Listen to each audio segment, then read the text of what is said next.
Constitution club में हो रही इस बेहद जरूरी बहस में, डिबेट में आप सभी का बहुत बहुत स्वागत है। मेरा नाम सौरभ द्विवेदी है। मैं इंडिया टुडे हिंदी मैगजीन का और लल्लन टॉप का संपादक हूं और आज की इस बहस का मॉडरेटर भी।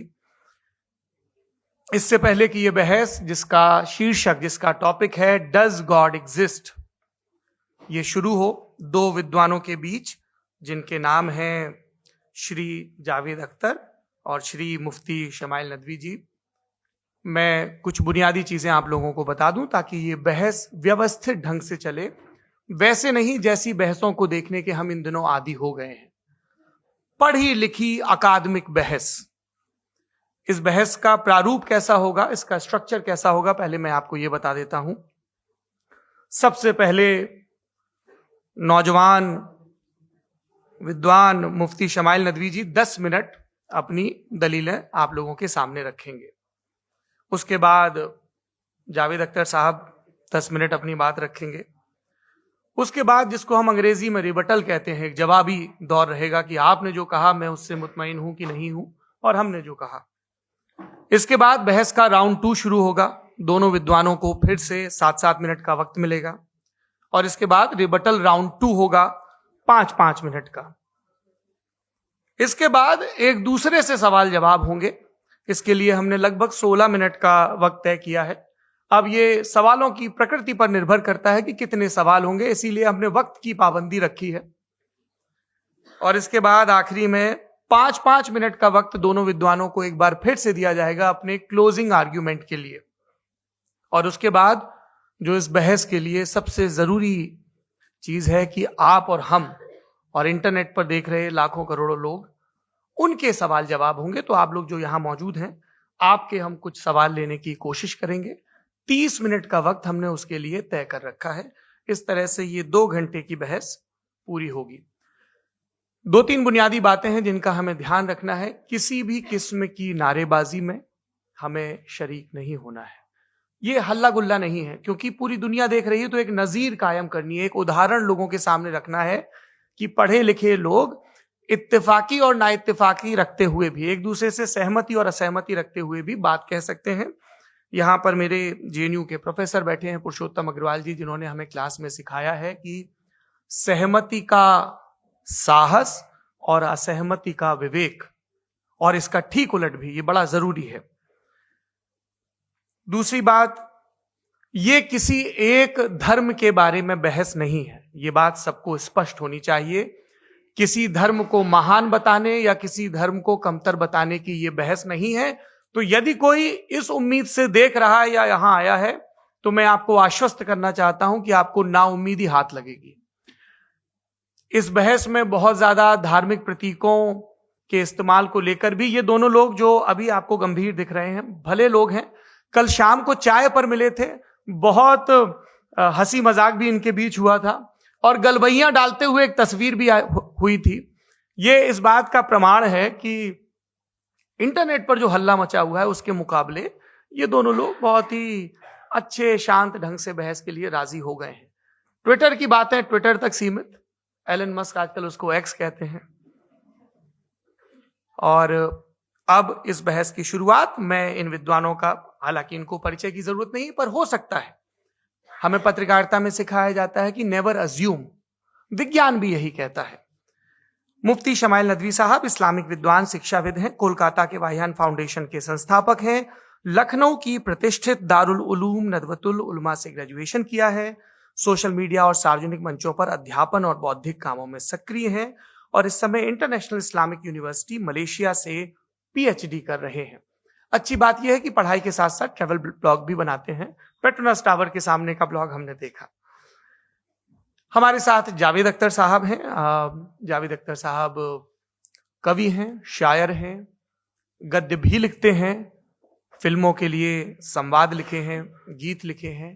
इससे इतर ये वैज्ञानिक सोच को लेकर या अपने डिक्लेयर्ड एथिज्म को लेकर भी मुखर रहते हैं और अपने तहीं रैशनैलिटी की बात करते हैं। देवियों और सज्जनों, डज गॉड एग्जिस्ट, इस सवाल का जवाब सब अपने अपने तहीं खोजने की कोशिश कर रहे हैं। कोई इसको गॉड डैम पार्टिकल की खोज बताता है, कोई गॉड पार्टिकल की खोज बताता है, कोई हिग्स बोसान की खोज बताता है, कोई ये सवाल जवाब तलाशने की कोशिश करता है कि मास एग्जिस्टेंस में आखिर आया कैसे, हुआ क्या था, सृष्टि के पहले, समय के पहले क्या था। और कोई ये कहता है कि ये सारी खोजें जिस मस्तिष्क में हो रही हैं प्रकृति के क्रम में, वो कैसे विकसित हुआ। मैं उम्मीद करता हूं कि हम आज इन बुनियादी सवालों के कुछ जवाब हासिल करने में कामयाब हों। मैं सबसे पहले मंच पर आमंत्रित कर रहा हूं मुफ्ती शमाइल नदवी साहब को। आइए सर जी।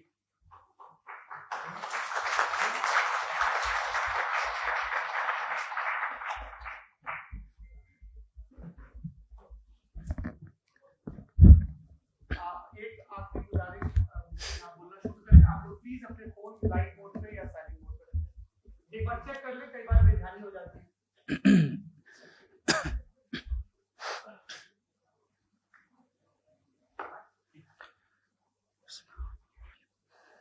तमाम तारीफें उस क्रिएटर के लिए जिसने इस यूनिवर्स को एक मकसद के तहत पैदा किया है। रिस्पेक्टेड जनाब जावेद अख्तर साहब, मिस्टर सौरभ द्विवेदी और respected audience, thank you all for being here today. आज की डिबेट में चूंकि हम बात करने वाले हैं डज गॉड एग्जिस्ट के टॉपिक पर, तो ये एक ऐसा टॉपिक है जिसके मुताल्लिक कोई भी डिसीजन लेने के लिए अलग अलग स्टैंडर्ड्स हो सकते हैं। लिहाजा डिबेट के शुरू में यह जरूरी है कि हम ये जान लें कि आज के इस टॉपिक में कौन सा स्टैंडर्ड सही होगा और कौन सा गलत होगा। सबसे पहला स्टैंडर्ड जिसे मैं समझता हूं कि हमारे रिस्पेक्टेड जनाब जावेद अख्तर साहब बड़ी तेजी के साथ उसकी तरफ लपकेंगे, वो है साइंस। जबकि साइंस दर हकीकत खुदा के एग्जिस्टेंस को डायरेक्टली साबित करने या उसके एग्जिस्टेंस को डिनाई करने के लिए स्टैंडर्ड नहीं बन सकती। और उसकी वजह क्या है, ये मैं नहीं कह रहा, ये वो लोग कह रहे हैं जो साइंस के एक्सपर्ट्स हैं। नेशनल एकेडमी ऑफ साइंस कहती है science doesn't have the processes to prove or disprove the existence of God. Why? क्योंकि साइंस का ताल्लुक एम्पेरिकल एविडेंस से है और एम्पेरिकल एविडेंसेस का ताल्लुक हमारे नेचुरल और फिजिकल वर्ल्ड से है, जबकि गॉड नॉन फिजिकल और सुपर नेचुरल रियलिटी है। लिहाजा नॉन फिजिकल रियलिटी को आप उस टूल के साथ नहीं चेक कर सकते जिसका काम फिजिकल रियलिटी को तलाश करना है। लिहाजा आज इस डिबेट में गॉड की एग्जिस्टेंस को साबित करने या उसे डिनाई करने में साइंटिफिक एविडेंस को एक्सेप्ट नहीं किया जाएगा। दूसरा स्टैंडर्ड हो सकता है रेविलेशन, कि रेविलेशन के जरिए हम यह साबित करें कि गॉड एग्जिस्ट करता है या नहीं। लेकिन यह स्टैंडर्ड भी आज इररेलेवेंट है। क्यों? क्योंकि रेविलेशन मेरे नजदीक सोर्स ऑफ नॉलेज है, वैलिड सोर्स ऑफ नॉलेज है, लेकिन हमारे जावेद अख्तर साहब के नजदीक ये वैलिड सोर्स ऑफ नॉलेज नहीं है। लिहाजा आज की डिबेट में मैं एक भी एविडेंस किसी भी मजहबी स्क्रिप्चर से नहीं दूंगा ताकि जावेद अख्तर साहब के लिए वो अनएक्सेप्टेबल ना हो। तीसरा जो मेयार हो सकता है वो है ऑब्जर्वेशन, कि भाई कोई कहे कि हमें खुदा दिखाओ, अगर है तो दिखाओ, या ये कि खुदा के एग्जिस्टेंस पर एम्पेरिकल एविडेंस दो, तो यह है दर हकीकत गलत टूल का इस्तेमाल करना। यह ऐसा ही है कि जावेद साहब मुझसे यह मुतालबा करें कि मुफ्ती साहब आप मेटल डिटेक्टर के जरिए प्लास्टिक डिटेक्ट करके दिखाएं। अब चूंकि प्लास्टिक डिटेक्ट नहीं हो पा रही है, लिहाजा plastic does not exist. No, you are using the wrong tool. इस टूल से प्लास्टिक को डिटेक्ट नहीं किया जाता। लिहाजा मैं समझता हूं कि गॉड के एग्जिस्टेंस पर एम्पेरिकल एविडेंस का मुतालबा करना एक बचकाना मुतालबा है, और हमारे रिस्पेक्टेड जनाब जावेद अख्तर साहब इस स्टेज से अब बहुत आगे निकल चुके हैं। अब बचता है एक ही स्टैंडर्ड, और वो स्टैंडर्ड है अक्ल, लॉजिक, रीजनिंग। और यही वो स्टैंडर्ड है जिसके तहत गॉड की एग्जिस्टेंस को साबित किया जाएगा या गॉड की एग्जिस्टेंस को डिनाई किया जाएगा। लेकिन चूंकि ये बहुत इंपॉर्टेंट और सेंसिटिव टॉपिक है, इसलिए लॉजिकल आर्ग्यूमेंट भी ऐसा होना चाहिए जो डेफिनेटिव हो, इनडेफिनेटिव ना हो, जो 2 और 2 4 की तरह बिल्कुल वाजे हो, जिसे लॉजिकली रिजेक्ट करना पॉसिबल नहीं हो। फॉर एग्जाम्पल हम कहें हमारे रिस्पेक्टेड मिस्टर सौरभ साहब, ये एक इंसान है और तमाम इंसान कॉन्शियस बीइंग है। लिहाजा नतीजा क्या निकला? हमारे सौरभ साहब भी कॉन्शियस बीइंग है। क्या ये इंडेफिनेट आर्ग्यूमेंट है या डेफिनेट आर्ग्यूमेंट है? ये डेफिनेट आर्ग्यूमेंट है। ये 2 और 2 की तरह वाजे है। इसमें किसी तरह जो है लॉजिकली इसको रिजेक्ट नहीं किया जा सकता। तो अगर आज हमारे जावेद अख्तर साहब ऐसी कोई अकली दलील और लॉजिकल एविडेंस दें खुदा के ना होने पर जो डेफिनेट भी हो, तो मैं ये ऐलान करता हूं कि यकीनन मैं उस एविडेंस को कबूल करूंगा और उस पर गौर करूंगा। लेकिन साथ में यह भी ऐलान कर देता हूं प्रेडिक्शन के तौर पर कि ऐसा कोई डेफिनेट आर्ग्यूमेंट कोई नहीं पेश कर सकता। दलील हम देंगे और डेफिनेटिव दलील देंगे, लॉजिकल दलील देंगे, ऐसी दलील देंगे जो एंटायर एथिस्टिक वर्ल्ड उसे रेफ्यूट नहीं कर सकती। चलें अब हम एक एग्जाम्पल सोचते हैं, एक सिनेरियो, सिंपल सिनेरियो, तमाम ऑडियंस से गुजारिश है। हम और आप एक आइसोलेटेड आइलैंड पर हैं, ऐसा आइलैंड जहां पे हमसे पहले कोई कभी नहीं गया। चलते चलते आपके सामने अचानक आपने देखा एक पिंक कलर की बॉल पड़ी हुई है। सबसे पहला सवाल आपके जहन में क्या आएगा कि ये बॉल यहां क्यों आई, कैसे आई, ये पिंक कलर की ही क्यों है, कोई और कलर भी हो सकता था, ये इसी शेप में क्यों है, कोई और शेप भी हो सकता था। नेचुरली आप इस तरफ पहुंचेंगे कि कोई ना कोई है जिसने इन स्पेसिफिक प्रॉपर्टीज के साथ इस बॉल को बनाया है और यहां पे रखा है। चूंकि आप जानते हैं कि ये जो बॉल है इसका एग्जिस्ट करना जरूरी नहीं है, ये एग्जिस्ट कर भी सकती थी, नहीं भी कर सकती थी, और एग्जिस्ट करना ही था तो किसी और फॉर्म में करती, किसी और कलर में करती। अब आप इस बॉल को एक्सपैंड करते चले जाएं, एक्सपैंड करते चले जाएं, एक्सपैंड करते चले जाएं, यहां तक कि ये बॉल यूनिवर्स के साइज की हो जाए। बताइए कि क्या साइज के बढ़ जाने से सवाल बदल जाएगा? हरगिज नहीं बदलेगा। अभी भी सवाल रहेगा, ये यूनिवर्स कहां से आया, इन स्पेसिफिक प्रॉपर्टीज के साथ कहां से आया, क्यों आया, किसने बनाया, यह सवाल उस वक्त भी वैलिड रहेगा।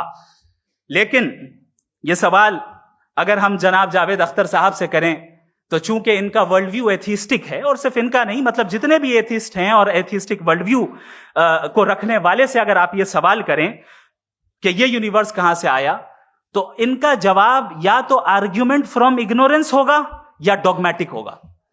या तो ये कहेंगे कि मुझे नहीं पता कि ये कहां से आया, लिहाजा गॉड डज नॉट एग्जिस्ट, ये आर्ग्यूमेंट फ्रॉम इग्नोरेंस है। या ये कहेंगे कि ये यूनिवर्स खुद ब खुद बन गया, इसका मतलब ये है कि उस बॉल को भी खुद ब खुद बन जाना चाहिए। लेकिन बॉल के ताल्लुक से ये एक्सप्लेनेशन एक्सेप्ट नहीं की जाएगी कि ये खुद ब खुद बन गई, लेकिन यूनिवर्स के ताल्लुक से कर दिया जाएगा। इसे हम दूसरे अल्फाज में डॉगमा भी कह सकते हैं। दूसरी चीज, हमारे जावेद अख्तर साहब जरूर गॉड ऑफ गैप्स की मिसाल भी जरूर देंगे, और मिसाल देंगे कि पहले जमाने में बिजलियां कड़कती थी तो लोगों ने किसी एक खुदा की तरफ, और बारिश होती थी तो दूसरे खुदा की तरफ मंसूब कर दिया, उनके पास दलील नहीं थी।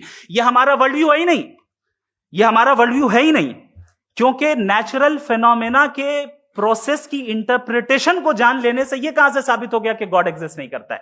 इस पर मैं इंशाअल्लाह अभी आगे बात करूंगा। आप हजरात ये भी देखेंगे, और मैं ये एक्सपेक्ट करता हूं कि हमारे रिस्पेक्टेड जनाब जावेद अख्तर साहब जरूर इमोशनल आर्ग्यूमेंट्स भी देंगे, जो कि एक लॉजिकल फेलेसी है जब बात आती है ट्रुथ को डिसाइड करने में। क्यों? मिसाल के तौर पर वो कहेंगे कि अगर गॉड है तो ईविल क्यों एग्जिस्ट करता है, जबकि मैं कहता हूं ईविल का एग्जिस्ट करना गॉड के एग्जिस्ट करने की दलील है, उसके खिलाफ नहीं है। चूंकि अगर गॉड है तो हम सब उसके सामने अकाउंटेबल हैं, और अगर हम अकाउंटेबल हैं तो अकाउंटेबिलिटी के लिए ईविल का मौजूद होना जरूरी है, उसके बगैर हम अकाउंटेबल नहीं हो सकते। और अगर हम अकाउंटेबल नहीं हैं तो हम जनाब जावेद अख्तर साहब से पूछेंगे कि आप बताएं कि फिर सफरिंग इस दुनिया में क्यों है? अगर खुदा नहीं है तो सफरिंग क्यों है? और उन लोगों के जज्बे का क्या जिनके अंदर सफरिंग के बाद इंतकाम लेने का जज्बा पाया जाता है और वो इस दुनिया से ऐसे ही चले गए, क्या उनकी सारी तकलीफें बेकार चली जाएंगी?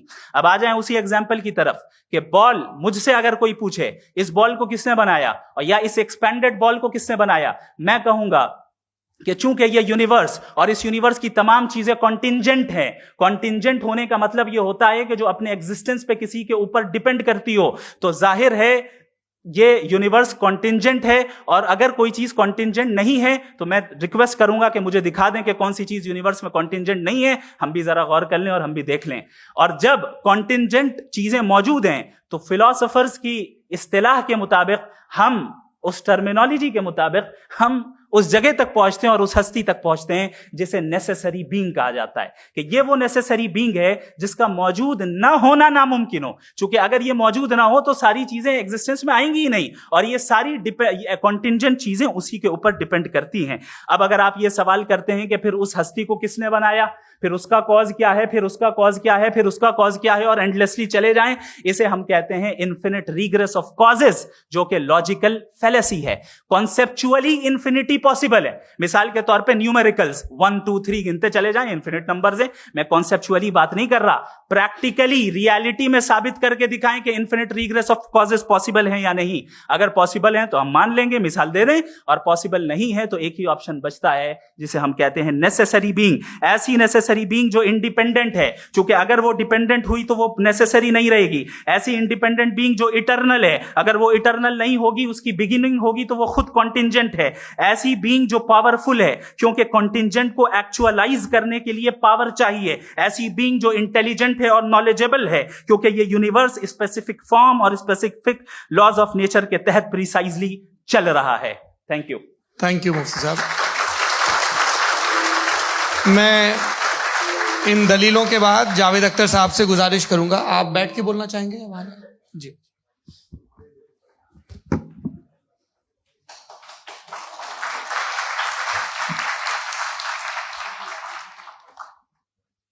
पहले तो मैं मुफ्ती साहब को एक अच्छी खबर देना चाहूँगा कि मेरी नॉलेज साइंस के बारे में बड़ी मामूली है, तो आप फिक्र ना करें उसकी, लेकिन कुछ कॉमन सेंस है मुझ में। देखिए, ये खुदा का तस्वुर कोई नया तस्वुर नहीं है, ये सदियों से रहा है। ये कुछ रिलीजन 3000 साल पुराने होंगे, 4000 साल पुराने होंगे, लेकिन इंसान कोई 10,000 12,000 साल से एग्जिस्ट करता है होमोसेपियन की शक्ल में, और हमेशा कुछ ना कुछ मजहब रहे। ये मजहब जाहिलों के नहीं थे, ये मजहब एक ऐसी ग्रीक सोसाइटी के थे जहाँ बड़े बड़े फिलोसफर पैदा हुए। ये मजहब इजिप्शियंस के थे जिन्होंने पिरामिड्स बनाए थे। ये रोमन्स के थे कि जिनका आर्किटेक्चर और सेनेट यानी पहली बुनियाद डेमोक्रेसी की, लिमिटेड थी मगर डेमोक्रेसी थी, ये उन लोगों ने किए थे। तो इनका जो जुपिटर था, रा था, ज़्यूस था, उन्हें उस पर इतना ही एतमाद था जितना आज किसी मजहबी आदमी को अपने खुदा पे होगा। क्रिश्चियनिटी आने से पहले यूरोप में एक मजहब था, जर्मेनिक रिलीजन। उसका एक खुदा था, उसकी एक बीवी थी, उसके 2 बेटे थे, एक बेटी थी। फिर जर्मनी में जब यूरोप में क्रिश्चियनिटी आई तो वो खुदा, उसकी बीवी और पूरे खानदान चला गया। तो हमने, अगर हम हिस्ट्री देखें तो खुदा जो है वो ज़्यादातर फ़ानी है, वो हमेशा रहे नहीं। और वो जो लोग इन्हें मानते थे उनको आप कहें वो तो जाहिल थे, उन्हें तो कुछ पता ही नहीं था, ऐसा नहीं है। वो अपने वक्त में बड़े काबिल लोग थे और अपने वक्त में उन्होंने बड़े बड़े काम किए हैं, फिलोसफर्स थे, साइंटिस्ट थे, लेकिन उनका मजहब कहाँ गया, उनके खुदा कहाँ गए? आज जो खुदा हैं दुनिया में लोग उन्हें मानते हैं। आपको क्या मालूम कि कितने बरसों के बाद क्या होने वाला है? हम यूरोप में देखते हैं तो चर्च खाली हैं। तो वक्त के साथ चीजें बदलती हैं। जहां तक इसका ताल्लुक है मजहबों का, हर मजहब आपसे एक चीज मांगता है, फेथ। ये फेथ क्या चीज होती है? What is the difference between faith and belief? ये तो बहुत ही अहमकाना बात होगी कि कोई आदमी कहे साहब अगर खुदा है तो मुझे दिखाइए। ये तो जाहिलाना बात हुई। मैंने तो नॉर्थ पोल नहीं देखा है, मगर मैं मानता हूं कि नॉर्थ पोल है। मैं क्यों मानता हूं? इसलिए कि अगर ये दुनिया राउंड है तो उसका कोई टॉप होगा। कुछ लोग हैं जो वहां गए भी हैं, कॉमन सेंस कहता है कि ऐसा होगा, सबूत है, गवाह है, रीजन है। तो ये मेरा फेथ नहीं है। तो फेथ में और बिलीफ में डिफरेंस क्या है? जो मजहब मांगता है आपसे, हर मजहब फेथ मांगता है। फेथ का मतलब ये है कि ना कोई गवाह हो, ना कोई सबूत हो, ना कोई रैशनल हो, ना कोई लॉजिक हो, ना कोई प्रूफ हो, मगर तुम एक बात को मानो। ये है फेथ। वरना बिलीफ होता। अगर इसमें कुछ भी सबूत होते, गवाह होते, तो फिर इसे आप बिलीफ कहते हैं। जैसे मेरा बिलीफ है कि नॉर्थ पोल है, मेरा फेथ थोड़ी है। फेथ इन तमाम शर्तों को रद्द करता है। तो फिर स्टुपिडिटी क्या है? अगर मैं एक बात ऐसी मानूं जिसकी ना कोई लॉजिक है, ना कोई रैशनल है, ना कोई प्रूफ है, ना कोई गवाह है, ना कोई सबूत है, और मैं उसे मानूं, तो ये स्टुपिडिटी हुई। इसे ही भाई कल को मैं यकीन कर लूं कि एलॉन मस्क जो है मेरा भाई है, तो मुझे इंतहाई खुशी होगी, सुकून भी बहुत मिलेगा मुझे। लेकिन और कहे भाई क्यों मानते हो, क्या सबूत है भाई, वो तो अमेरिकन है और तुम तो इंडियन हो, वो तो नस्ल अलग है, तुम्हें कभी मिले भी नहीं। साथ देखिए मेरा फेथ है, इस पे बात न किया। फेथ का मतलब ही यह है कि आप प्रूव नहीं कर सकते। अगर आप प्रूव कर सकते हो तो फेथ की जरूरत ही नहीं, फिर तो आप बात करेंगे, आप कितनी बहस कर लीजिए। अल्टीमेटली दुनिया का हर मजहब फेथ पे टिका है, और फेथ का मतलब है एक ऐसा यकीन जिसका कोई सबूत, कोई गवाह, कोई रैशनल नहीं। अब आप ये कहें, क्या आप ये क्यों कह रहे हैं कि साहब ये कायनात किसने बनाई? कमाल ये है कि आपने बताया कि एक आइलैंड पे गए और एक बॉल देखी। आपने ये नहीं कहा कि आइलैंड किसने बनाया, आपको सिर्फ बॉल पे हैरत हुई। हमने आइलैंड पे हमने हैरत नहीं की, होते हैं आइलैंड। इसी तरह ये आइलैंड है, सितारे, ये गैलेक्सीज, ये सब आइलैंड हैं खला में। हम उन्हें टेकन फॉर ग्रांटेड लेते हैं, हम पूछते नहीं किसने बनाए। आपने जजीरे के बारे में भी नहीं पूछा है। मेरी पैदाइश कैसे हुई? क्या मैं प्लान्ड पैदा हुआ था? I was plan to be born, या एक लकी स्पर्म था जो किसी एग से चिपक गया? मेरी पैदाइश रैंडम। और इंसाफ जिसे आप कहते हैं, इंसाफ का तो नेचर से कोई वास्ता ही नहीं। जो आप कहते हैं कि एक दिन इंसाफ मिलेगा, इंसाफ is a human concept, nature में कोई इंसाफ नहीं। अगर शेर हिरन को खा जाता है तो उसे कोई सजा नहीं मिलती। अगर एक आंधी आती है और हरे भरे पेड़ों को उखाड़ के फेंक देती है तो आंधियों की जेल नहीं होती है। नेचर में इंसाफ नहीं, इसलिए मुझे नेचर को इंसाफ की जरूरत भी नहीं। नेचर तमाम एक है। अब हम कहें कि साहब ये देखिए जो मैंने खाना खाया था, ये मेरी आंख तो नहीं यूं कर दिया उसे, तो इसे सजा मिलनी नहीं, वो सिस्टम है, ऐसे ही चल रहा है। नेचर बगैर इंसाफ के है। इंसाफ इज अ ह्यूमन कॉन्सेप्ट। तो जो आपसे कहता है कि मैं तुम्हें इंसाफ दूंगा, वो इंसानी जहन की पैदावार है। ये नेचुरल है ही नहीं, ये आसमानी है ही नहीं। नेचर का तसव्वुर, इंसाफ का तसव्वुर। भाई आप साथ मिलते हैं, अब आप लेफ्ट हैंड ड्राइव करते हैं, ये क्या है? तमाम सच, तमाम नेकी, तमाम शराफत लेफ्ट हैंड ड्राइव है। वरना क्या होगा, या तो आप क्रॉस कर देंगे, आपका एक्सीडेंट हो जाएगा, या आप किसी को मार देंगे, या ट्रैफिक जैम हो जाएगा। झूठ, बेईमानी, रिश्वतखोरी, ये तमाम जो है driving on the wrong side, इसके ऊपर कुछ नहीं। ये तो हमने बनाया, जैसे हमने लेफ्ट हैंड ड्राइव बनाई है। ये कॉन्सेप्ट ऑफ इंसाफ जो है ये हमारा है, इसका नेचर से कोई वास्ता नहीं। शेर खा जाता है हिरन को, उसे जेल होती है क्या? कुछ भी नहीं, है ही नहीं। तो ये जो दुनिया के रिलीजन प्रॉमिस करते हैं आपसे इंसाफ, इसी से मालूम होता है कि ये मैन मेड है। ये तसव्वुर कहीं और का है ही नहीं। जो नेचर है, कुछ लोग कहते हैं नेचर ही खुदा है, तो नेचर में तो इंसाफ नहीं कहीं। और आप वादा कर रहे हैं कि तुम्हें मरने के बाद इंसाफ मिलेगा। मुझे अगर मिलेगा तो मैं बहुत खुश होऊंगा, लेकिन मैं यकीन नहीं कर पाता हूं, इसलिए कि मैं फेथ नहीं पैदा कर सकता। The very fact that religion demand faith, इसका मतलब है कि उनके पास जस्टिफिकेशन नहीं है।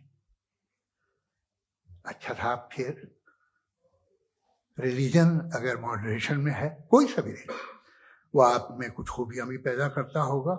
देखिए उससे ये फायदा है, वो फायदा है। अल्कोहल जो है वो ज्यादातर दवाओं में यूज होती है। और एक सर्वे किया गया था अमेरिका में कि लॉन्जेटिविटी किन लोगों की है, तो एक तरफ वो लोग थे जो शराब पीते ही नहीं थे और एक तरफ वो थे जो एक बोतल शराब रोज पीते थे। सबसे ज्यादा लंबी उम्र उनकी है जो 2 पैक नाप के शराब पीते हैं और खाना खाते हैं। मगर हम शराब को बुरा समझते हैं, मैं भी बुरा समझता हूँ।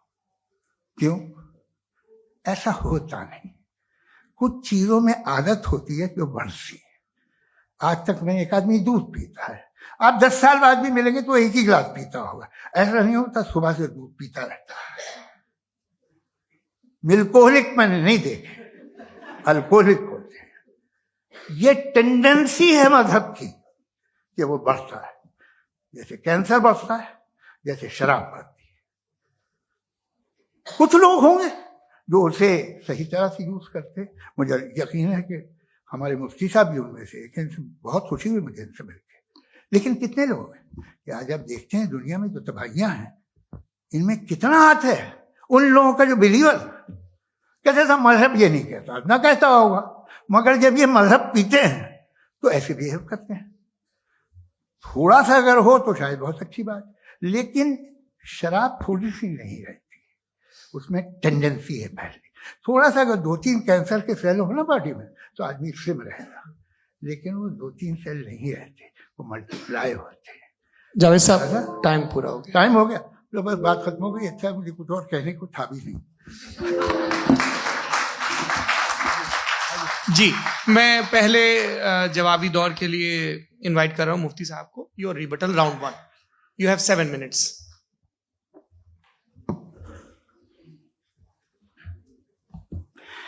Thank you very much Javed साहब। आपकी बात को सुनकर बड़े महजूज हुए हम लोग। महजूज, डू यू अंडरस्टैंड?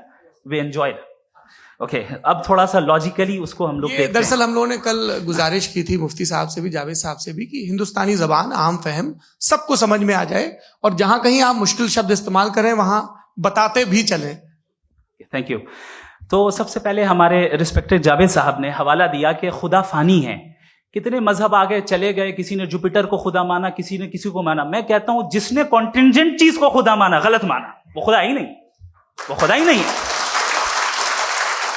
हम तो नेसेसरी बीइंग को साबित करने बैठे हैं, वो नेसेसरी कॉज जो इटरनल है, जो अबदी भी है और अजली भी है। हम किसी और को साबित करने नहीं बैठे। दूसरी चीज उन्होंने कहा कि फेथ एंड बिलीफ, ये एक ऐसी डेफिनेशन है फेथ की जो इन्होंने पहली मर्तबा पेश की है, या माफ कीजिएगा इन्होंने पहली मर्तबा पेश नहीं की है, रिचर्ड डॉकिंस ने पहली मर्तबा पेश की है। मुझे मालूम है ये सोर्स कहां से है।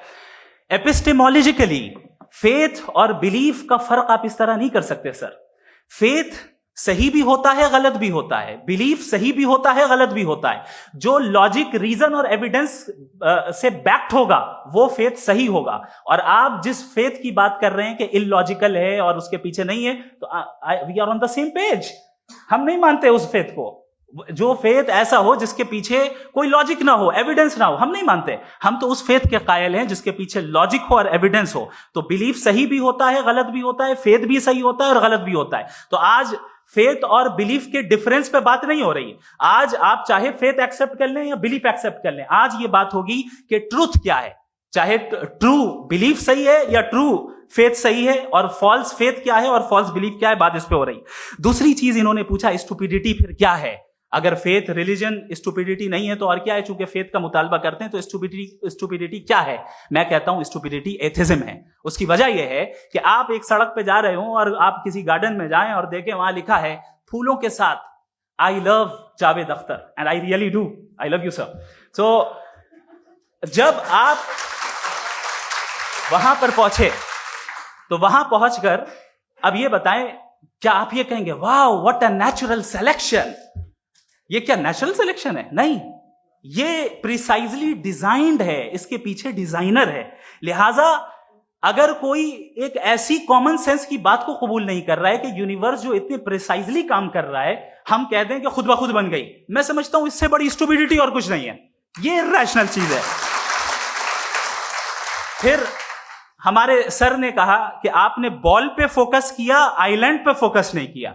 अरे आइलैंड को किसने बनाया, यही समझाने के लिए तो बॉल की मिसाल दे रहा हूं।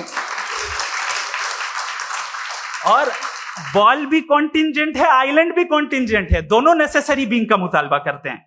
आगे इन्होंने कहा कि नेचर में कोई इंसाफ नहीं है, हम डिसाइड करते हैं कि मोरालिटी क्या होती है, इंसाफ क्या होता है, हम डिसाइड करते हैं। जैसे ड्राइविंग सीट में ट्रैफिक वाला, ये तो किसी खुदा ने नहीं कहा, ये है, इसे कहते हैं फॉल्स इक्विवेलेंस, ये एक लॉजिकल फेलेसी है।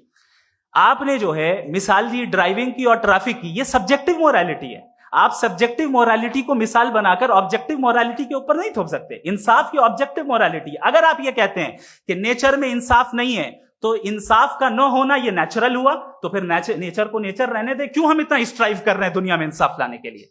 ये तो इलॉजिकल बात है, इर्रेशनल बात है। इसलिए बहुत सी चीजें ऐसी हैं जो ऑब्जेक्टिवली जो है इविल या गुड हैं, और बहुत सी चीजें ऐसी हैं जो सब्जेक्टिवली हैं। सब्जेक्टिवली जो मोरल होता है या इमोरल होता है, उसको हम सोशल कंसेंसस से या पर्सनल प्रेफरेंस से डिसाइड करते हैं। लेकिन जो ऑब्जेक्टिव मोरालिटी है, जिसमें इंसाफ आया, जो इन्होंने बार बार रिपीट किया, ये ऑब्जेक्टिव है, सब्जेक्टिव नहीं है। अगर आप कहते हैं ये सब्जेक्टिव है, तो मेरा सवाल आपसे ये है, क्या सोशल कंसेंसस के जरिए अगर जुल्म को सही करार दे दिया जाएगा तो आप जुल्म को जस्टिफाई करेंगे? दूसरी चीज इन्होंने ये कहा कि 2 पैक शराब पी लें तो वो उतने पे नहीं रहता, बढ़ जाता है। यही मामला मजहब के साथ है। 2 पैक आप पी लें, बढ़ेगा। तो ये एक ऐसी मिसाल है, इसको कहीं भी फिट कर लें कि आप एथिज्म पे जब फिट करें, जब आप 2 पैक एथिज्म का लेंगे ना, तो वो बढ़ बढ़ के नॉर्थ कोरिया बनेगा। Thank you.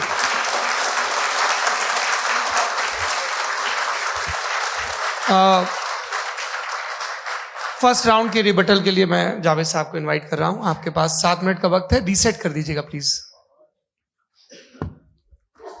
मुझे इस बात की खुशी है कि मुफ्ती साहब ने भी मान लिया कि नेचर में कोई इंसाफ नहीं है। तो कोई भी चीज़ जो इंसान ने नहीं बनाई है उसमें इंसाफ नहीं होता है। एक बात मैं आपसे अर्ज करूं, जरा पता लगा लीजिएगा, ये जो आप बाग में जाते हैं बेहद खूबसूरत फूल देखते हैं ना, इनमें से कोई नेचुरल नहीं है। ये सारे फूल क्रॉस करके बनाए गए हैं। जो जंगल में फूल होते हैं निहायत मामूली होते हैं। ये फूल इंसानों ने बनाए हैं।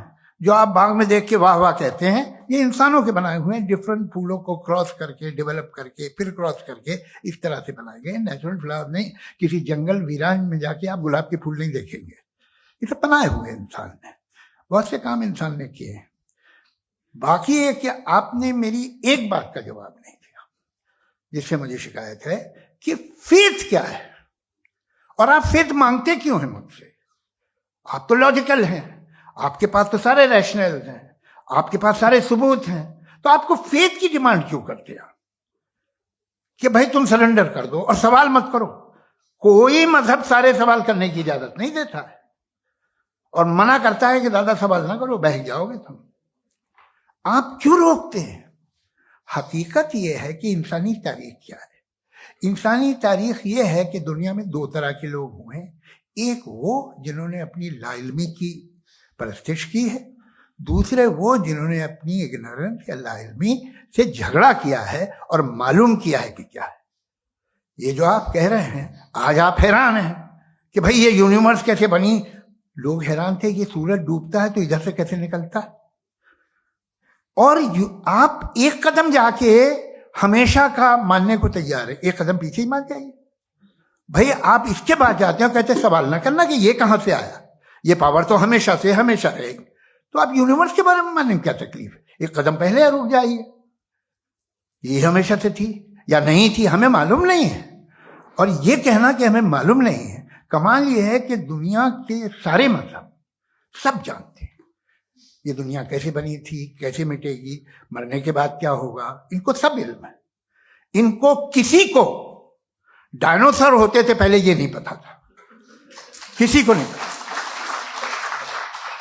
किसी भी दुनिया की मजहबी किताब में डायनासोर का जिक्र नहीं है। लेकिन बाकी सब बातें, how to make universe in 4 easy lessons and बाकी सब पता है।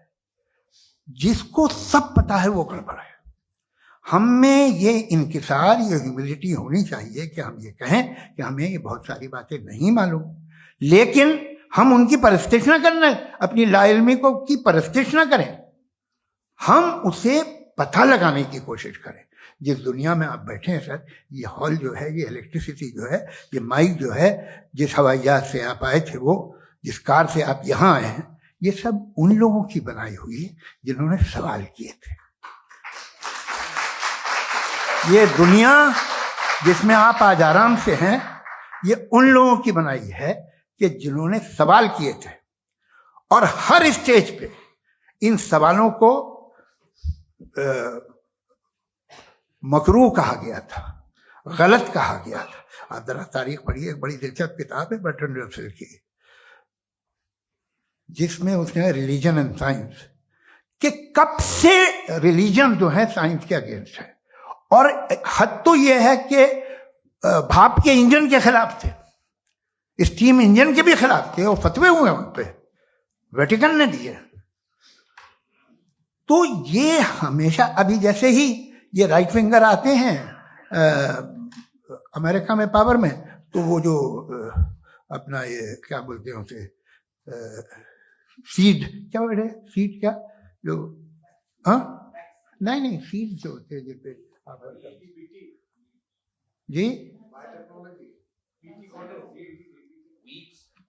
नहीं भाई, वो जो ह्यूमन बॉडी के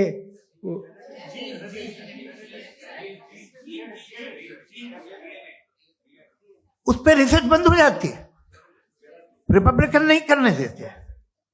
अरे भाई इतना डर क्या है तुम्हें? एक जमाने में बहुत नाराज थे ये सारे मजहबी लोग कि ये इंसान तो इंसान बनाने की कोशिश कर रहा है। आपको क्या तकलीफ भाई, बना ले तो बना लेने दो, ये खौफ क्या है? और ये सब आज जो आप कह कर रहे हैं नामुमकिन है, ये कैसे हुआ? मुझे एक किस्सा याद आता है। जब मैं 6ठी क्लास में था तो मैं मैथमेटिक्स में बहुत वीक था, तो एक टीचर रख दिया गया, उसने 1 2 3 4 5 6 7 तो सिखा दिया मुझे। वो दिन मैं भूल नहीं सकता हूँ मुफ्ती साहब, जिस दिन उसने ये बताया कि 1/2 क्या होता है और 3/4 क्या होता है। मुझे ऐसा लगा कि मेरा सर बीच से फट जाएगा। यह आदमी कह रहा है कि जो दीवार के अंदर जाओ वॉक करते हुए। आज हंसता हूं मैं इस बात पे। तो आज जो बातें आपके जहन से बिल्कुल परे हैं और आप हैरान होते उन्हें देख के, एक वक्त आएगा कि मामूली लगेंगे। और हुआ है, आपकी इंसानी तारीख ही है। इतनी जल्दी सारे फैसले आप मत कर लीजिए, थोड़ा ये ह्यूमिलिटी रखिए कि भाई ये हमें नहीं मालूम। ये कहने में क्या है, ये यूनिवर्स कहाँ तक फैली, ये कब से है और कब तक रहेगी, हमें नहीं मालूम। आपने फैसला कर लिया कब बनी। ये आपके हिसाब से कोई 14 बिलियन ईयर बनी जो समझा जाता है। उससे पहले हजारों करोड़ों अरबों साल तक खुदा बैठा क्या कर रहा था? खामोश बैठा था, ऐसे ही जमाइयां ले रहा था। फिर उसे आइडिया आया, यार एक काम करते, वक्त अच्छा गुजर जाएगा, यूनिवर्स बनाते। सोचिए, वो तो हमेशा से है ना, मगर यूनिवर्स हमेशा से नहीं है, ये तो बनाई गई है। और उससे पहले क्या था, इनका क्या काम था? कैसी बात है, ये बड़ा आसान है। जो बात हमें आज धीरे धीरे पता चली है, बरसों 2000 और 2500 साल पहले आपको किसी ने बता दिया कि क्या था, आप मान गए, और तब से वही मान रहे हैं जो 2500 साल पहले कहा गया था।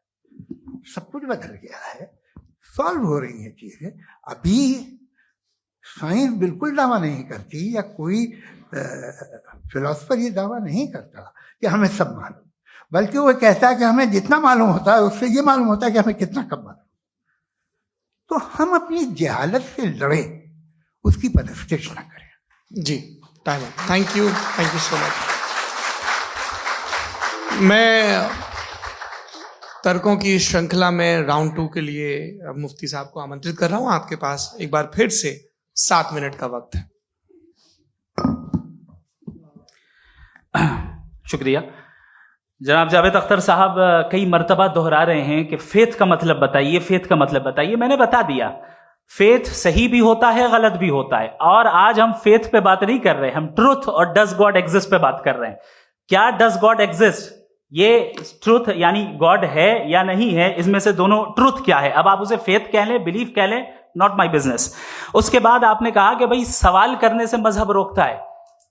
मैं कहता हूं जो रोकता है वो रोकता होगा, मैं नहीं रोकता, बल्कि सवाल करें, सवाल करना चाहिए। सवाल कर करके तो हम आगे बढ़ते हैं, तरक्की करते हैं, और इसीलिए मैं आज यहां पे आया हूं। लेकिन सवाल सिर्फ खुदा से नहीं होगा, आपसे भी होगा। सवाल एथिज्म से भी होगा, सवाल सिर्फ मजहब से नहीं होगा, सबसे होगा। और आज मैं सवाल करूंगा और उम्मीद है कि आप जवाब देंगे। अभी तक आपने वैसे कॉन्टिंजेंसी आर्गुमेंट का कोई जवाब नहीं दिया है। चलें, आपने कहा यूनिवर्स के बारे में इटर्नल क्यों नहीं बोल देते। ये चूंकि लॉजिकली पॉसिबल ही नहीं है कि यूनिवर्स इटर्नल हो। यूनिवर्स एक कॉन्टिंजेंट चीज है जो टाइम एंड स्पेस के पाबंद है, टाइम एंड स्पेस से बाउंड है। जो टाइम एंड स्पेस से बाउंड होगा वो कॉन्टिंजेंट होगा, जो कॉन्टिंजेंट होगा वो उसकी बिगिनिंग हुई होगी, जिसकी बिगिनिंग हुई होगी वो इटर्नल नहीं हो सकता। ये तो कॉमन सी बात है। आपने कहा कि किसी मजहबी किताब में डायनासोर का जिक्र नहीं है। अफसोस कि आज तक किसी मैथमेटिक्स की किताब में मुझे डायनासोर का जिक्र नहीं मिला। तो इसका मतलब मैथमेटिक्स की किताब बेकार है? नहीं, उसका वो टॉपिक नहीं है। रेवलेशन का और मजहबी किताबों का टॉपिक ये नहीं है कि आपको आके बताए साइकिल कैसे बनाते हैं या आकर ये बताएं कि जो है डायनासोर कब था। वो तो मोरालिटी सिखाने आया है, गॉड के बारे में बताने आया, नॉन फिजिकल रियलिटी की हकीकत को सिखाने के लिए आया। रिलीजियन साइंस को रोकता है? नहीं रोकता। अगर रोकता है तो गलत करता है। रिलीजियन साइंटिज्म को रोकता है, जिसमें हमारे जावेद साहब मुब्तला हैं। साइंस और साइंटिज्म में फर्क है। साइंटिज्म यह है कि आप समझें कि साइंस और साइंटिफिक मेथोडोलॉजी ये नॉलेज को हासिल करने का वाहिद सोर्स ऑफ नॉलेज है। यह है साइंटिज्म। हम इसे रिजेक्ट करते हैं। हम साइंस को तो तरक्की करते हैं। भाई आप हमारी पूरी तारीख कर लें, पढ़ लें तो आपको पता चल जाएगा। बहरहाल ये अलग टॉपिक है। उसके बाद इन्होंने एक लफ्ज कहा, वेटिकन ने फतवा दिया। वेटिकन का फतवे से कोई ताल्लुक नहीं है, दोनों कॉन्ट्राडिक्टरी अल्फाज हैं। उसके बाद उन्होंने कहा कि भाई हमें नहीं मालूम। अगर नहीं मालूम तो क्लियरली कह देना कि नहीं मालूम है, इसमें क्या हर्ज है। तो वही तो मैं कह रहा हूं ना कि आप कह दें कि नहीं मालूम, लेकिन क्लेम क्यों कर रहे हैं कि गॉड एग्जिस्ट नहीं कर रहा है। आप कह दें नहीं मालूम है, हो सकता है हो सकता ना हो, लेकिन आप क्लेम कर रहे हैं। The moment you say God does not exist, this is a claim and now the burden of proof is upon you too, जैसे हमारे ऊपर है। और क्यों है मैं बताता हूं, क्यों है ये भी मैं बताता हूं। फिलोसॉफिकली जो क्लेम होता है ना, सिर्फ ये नहीं होता कि इंसान कहे पॉजिटिव क्लेम करे और नेगेटिव क्लेम करे तो बर्डन ऑफ प्रूफ नहीं है। आप मिसाल के तौर पे मैं कहूं कि फुला उस कमरे में कोई नहीं है, मैंने एक नॉलेज का क्लेम किया है। उस कमरे में कोई नहीं है, मैंने एक नॉलेज का क्लेम किया। या तो मैं कहूं मुझे नहीं पता, हो भी सकता है नहीं भी हो सकता है, this is not a claim. लेकिन जब मैं कह रहा हूं कि वहां कोई नहीं है या मैं कह रहा हूं वहां कोई है, दोनों क्लेम है और दोनों के ऊपर बर्डन ऑफ प्रूफ है। हमारे ऊपर भी बर्डन ऑफ प्रूफ है। मैंने कंटिंजेंसी आर्ग्यूमेंट दिया, इसे तोड़कर दिखाइए। आखिरी चीज, इन्होंने कहा कि खुदा दुनिया बनाने से पहले 150 साल पहले या करोड़ों साल पहले क्या कर रहा था। अरे हजरत, चलें बहरहाल मैं जवाब दे देता हूं। आप हमारे रिस्पेक्टेड पर्सनैलिटी हैं, अगर आप नहीं होते तो मैं इसे एंटरटेन ही नहीं करता।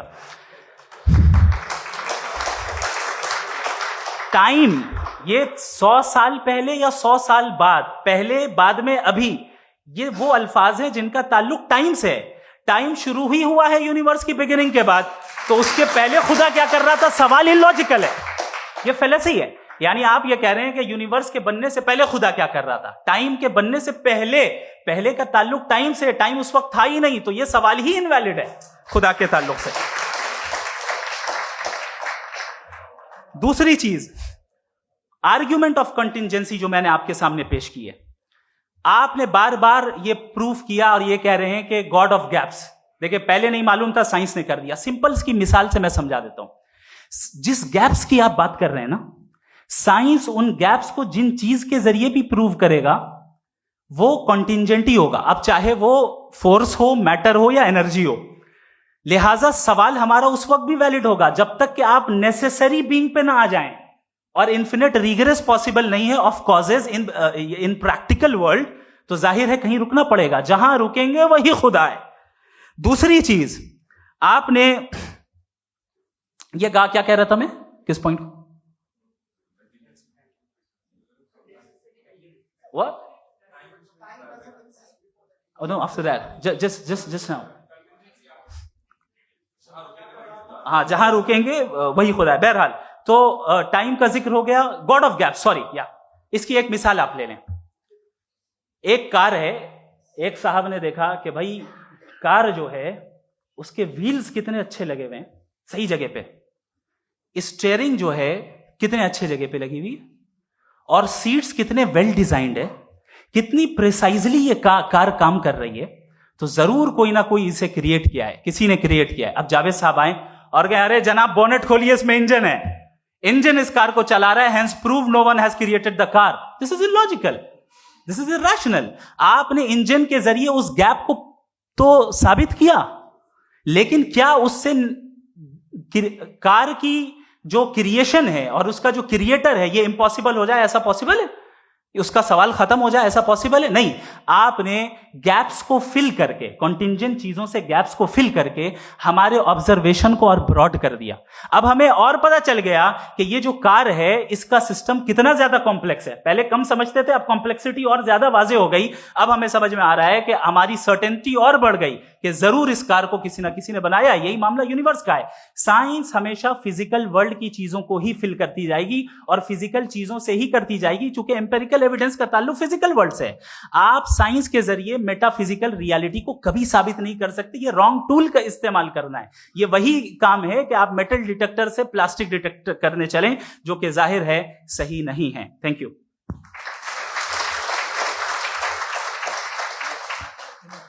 जी, ये आर्ग्यूमेंट का राउंड 2 है। हाँ। 7 मिनट है। पहले तो मैं आपसे अर्ज करूं कि आपने कहा कि जब कायनात ही नहीं थी तो वक्त भी नहीं था, कुछ भी नहीं था। कैसे नहीं था? खुदा था। एक एग्जिस्टेंस तो था ना खुदा का। तो जब खुदा था तो वक्त भी होगा। ऐसा नहीं कि कुछ भी नहीं था, खुदा था। अच्छा, बाकी एक आपने कहा साहब आप साबित कीजिए, आपके पास भी लॉजिक है, मेरे पास भी लॉजिक है। आप मेरा जिम्मेदारी नहीं है साबित करना कि खुदा है। बर्ट्रैंड रसल ने बड़ी अच्छी बात कही। बर्ट्रैंड रसल ने बड़ी अच्छी बात कही। मैं आपसे अगर ये दावा करूं कि एक चाय की केतली मरीख के चारों तरफ घूम रही है, मार्स के चारों तरफ, तो यह आपका काम नहीं है कि आप साबित करें कि कोई चाय की केतली नहीं है। ये मेरा काम है, मैंने दावा किया है। ये दावा तो मजहबी लोग करते हैं कि खुदा है। मैं क्यों साबित करूं कि नहीं है? जब तक आप मुझे कन्विंस नहीं कर देंगे मैं नहीं मानूंगा। आपकी जिम्मेदारी है, मेरी जिम्मेदारी नहीं है। दोयम ये कि ये जो आप कह रहे हैं, जो गैप्स हैं, ये गैप जब जब किसी मजहब को चैलेंज करते हैं, जब ऐसा कोई बात आती है तो हंगामा हो जाता है कि जब वो चैलेंज करें किसी फेथ को। ये तमाम साइंस जो है इसे मुख्तलिफ जगहों पे मुख्तलिफ वक्तों में मजहब ने रोकने की कोशिश की है। ये किताब है religion and science, Bertrand Russell की, पढ़िएगा, अच्छी लगेगी आपको। तारीख ही है साइंस, मजहब की साइंस से उसका यही रिश्ता है। अच्छा, अब ये हम सोचें कि बहरहाल ये वजूद जो है मजहब और ये बिलीफ इन गॉड इंसान को बेहतर बना देता है। तो एक काम कीजिए, हिंदुस्तान वर्ल्ड का नक्शा लीजिए और मार्क कीजिए कि रिलीजन कहाँ कहाँ ज़्यादा है, कहाँ कहाँ, चाहे वो लैटिन अमेरिका हो या मिडल ईस्ट हो या फार ईस्ट हो या हिंदुस्तान के वो इलाके जहाँ मजहबियत ज़्यादा है। रख दीजिए नक्शा अलग। अब दूसरा नक्शा कि कहाँ कहाँ नाइंसाफी, रिप्रेशन, औरतों के हुकूक की पामाली, जुल्म, डिक्टेटरशिप कहाँ है, नक्शा एक ही होगा। तो आप मुझे बताएं कि जो इसका तरकीब इस्तेमाल क्या है। खुदा का तरकीब इस्तेमाल तो बताइए। आप छोटी सी दवा सड़क पे बेचते हैं, उसकी भी तरकीब इस्तेमाल बताते हैं। इसके इस्तेमाल से तो फायदे नहीं हुआ किसी को। जो सारे के सारे खराब मुल्क हैं, खराब समाज है, वो सारे जुल्म खुदा के नाम पे करते हैं। वो गलत करते हैं, सही करते हैं, मुझे क्या लेना देना उससे। इस्तेमाल से मालूम होता ना। एक विस्की की बोतल कभी शायद देखी हो आपने, लाल रंग की होती है, उस पर रोशनी और छिपड़ा इंतहाई खूबसूरत लगती है। क्या बिगाड़ रही है किसी का? उसका इस्तेमाल गलत है, इसलिए आप उसे नापसंद करते हैं। इसका इस्तेमाल गलत है, इस तसव्वुर का इस्तेमाल ही गलत है और हमेशा से गलत हुआ है।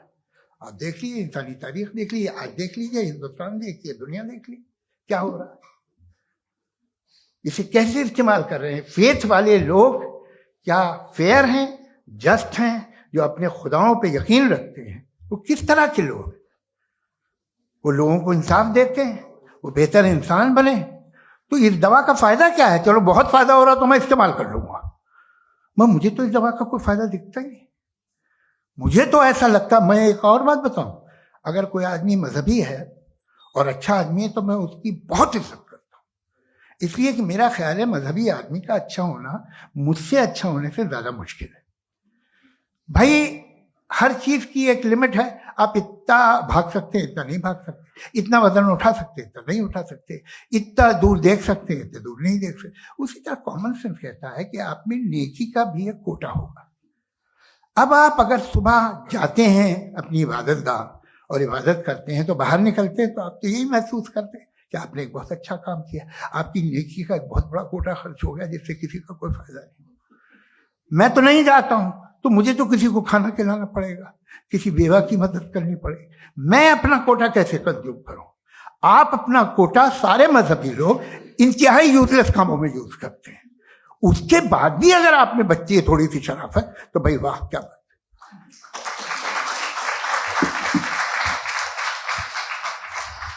एक तो मुझे ये बात बहुत अच्छी लग रही है कि दोनों ही विद्वान समय को मानते हैं और बहुत समय से अपनी दलीलें और बाज दफा समय से पहले अपनी तकरीरें पूरी करके अपनी अपनी कुर्सी पर बैठ रहे हैं। ये इस आर्ग्यूमेंट का राउंड 2 पूरा हुआ। अब रिबटल का राउंड 2 है और उसके बाद क्रॉस एग्जामिनेशन होगा। नहीं, आपका आर्ग्यूमेंट हो गया सर।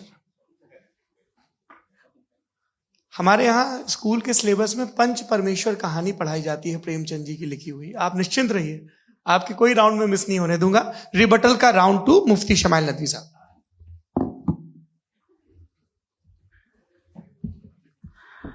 असल में जो हकीकी प्रॉब्लम है, असल प्रॉब्लम है, वो ये है कि जावेद साहब के पास कॉन्सेप्ट ऑफ गॉड क्लियर नहीं है। इन्होंने कहा कि कायनात से पहले खुदा तो था, तब भी तो टाइम होगा। ये टाइम कायनात का हिस्सा है। हम खुदा, उस खुदा को मानते हैं, नेसेसरी बीइंग का टाइमलेस होना जरूरी है, चूंकि वो टाइम का क्रिएटर है। जब उसने टाइम को क्रिएट किया तो वो खुद टाइम पे कैसे होगा? उसने जब स्पेस को क्रिएट किया तो खुद स्पेस में कैसे होगा? अगर वो टाइम एंड स्पेस को पहले से ही उसका पाबंद है तो फिर किस चीज को उसने क्रिएट किया? लिहाजा ये सवाल गलत है कि खुदा था तो टाइम होगा। बिल्कुल नहीं, टाइम के पाबंद हम है, खुदा नहीं है। हम फिजिकल वर्ल्ड से ताल्लुक रखते हैं, वो मेटाफिजिकल रियलिटी है। दूसरी चीज इन्होंने मिसाल दी कि चाय की केतली हवा में घूम रही होगी, और पता नहीं शायद वो बर्टन रसल का उन्होंने हवाला दिया। बहरहाल यही प्रॉब्लम है। प्रॉब्लम यही है कि हम चीजों के दरमियान डिफरेंशिएट नहीं कर पाते। ये जो आपने मिसाल दी ये इमेजिनेशन है, और मैं जो साबित कर रहा हूं वो लॉजिकल नेसेसिटी है। आप इमेजिन करने आए तो कुछ भी करें, जुपिटर में पिंक एलिफेंट होगा, यूनिकॉर्न होगा, करें, उससे कायनात पे क्या फर्क पड़ता है?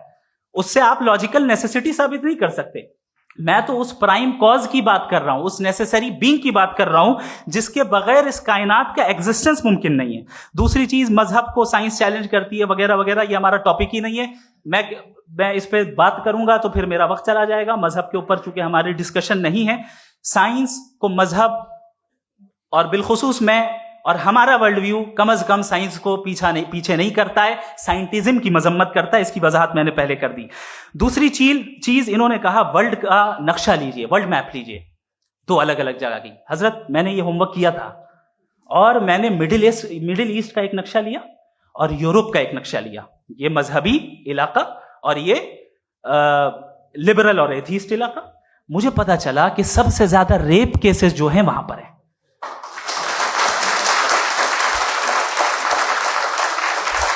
मुझे ये पता चला यूएन की रिपोर्ट के मुताबिक, मैं ये अपने घर से नहीं लेके आ रहा, कि जो वर्किंग वुमेन है यूरोपियन कंट्रीज में, उसमें 81% वुमेन सेक्सुअल हैरेसमेंट का वर्क में शुमार हो रही है। ये मिडिल ईस्ट में नहीं हो रहा है, वो मजहबी लोग हैं इसलिए नहीं हो रहा है। दूसरी चीज, आपने ये कहा कि मजहबी आदमी का अच्छा होना हमारे अच्छे होने से बहुत मुश्किल है, बहुत मुश्किल है। तो इसका मतलब यह है कि गॉड के अलावा आपके पास अच्छे और बुरे का कोई स्टैंडर्ड है। मैं चाहूंगा कि कन्वर्सेशनल स्टाइल वाले डिस्कशन और सेगमेंट पे इसी पे बात कर लेते हैं। Thank you very much.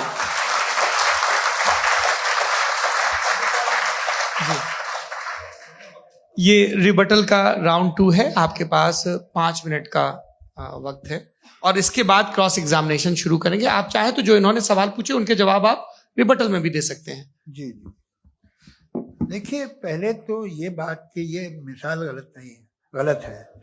इन्होंने पहले ही हमको डिसार्म कर दिया। पहले अकल से मामला सॉल्व नहीं हो सकता, लॉजिक से आप पहुंच नहीं सकते। ये एक मेटाफिजिकल चीज़ है। मेटाफिजिकल अजीब सा लफ्ज़ है, ठीक से किसी को माने नहीं मालूम इसके, तो ऐसा लगता है कुछ बड़ी चीज़ है। अरे भाई क्या होता है मेटाफिजिकल, बताओ, खड़ी हो। ये एक लफ्ज है जो कहीं भी इस्तेमाल हो जाता है। जब आप एक बात कर रहे हैं और आप मुझसे बहस कर रहे हैं तो मुझे मेटाफिजिकल मत बताइए, आप लॉजिकली मुझे प्रूफ किए। और अगर लॉजिकली आप नहीं बात करते साहब ये मेटाफिजिकल है, तो फिर हम आप बात क्या कर रहे हैं? मेरा आपका किस जबान में कॉन्वर्सेशन होगा? और ये कहना कि वक्त पहले नहीं था, तो फिर क्यों कहते हैं ये हमेशा से और हमेशा रहेगा? हमेशा वक्त है, तो आप कैसे कहते हैं वो हमेशा से है और हमेशा रहेगा? हमेशा का मतलब है कोई वक्त, अगर वक्त ही नहीं है तो हमेशा कैसे? बाहर वो रहेगा। अब मैं ये देखता हूं, आपने कहा ना कि वहां रेप ज्यादा होते हैं, तो हम एक बात देखते हैं कि ये दुनिया जिसपे वो कादर मुतलक है, जिसकी मर्जी के बगैर पत्ता भी नहीं हिलता, ओमनीपोटेंट है, ये दुनिया चल कैसे रही है? और इस दुनिया का हाल क्या है? 45,000 बच्चे जो 10 साल की उम्र से कम थे वो गाजा में मरे। भूख से काला हांडी में बच्चे मरते हैं और डिप्थेरिया से मरते हैं। डिप्थेरिया अजीब मर्ज है, गले में जाली बनना शुरू होती है, बच्चा नीला हो जाता है, गरीब का बच्चा, इसलिए कि उपास इलाज।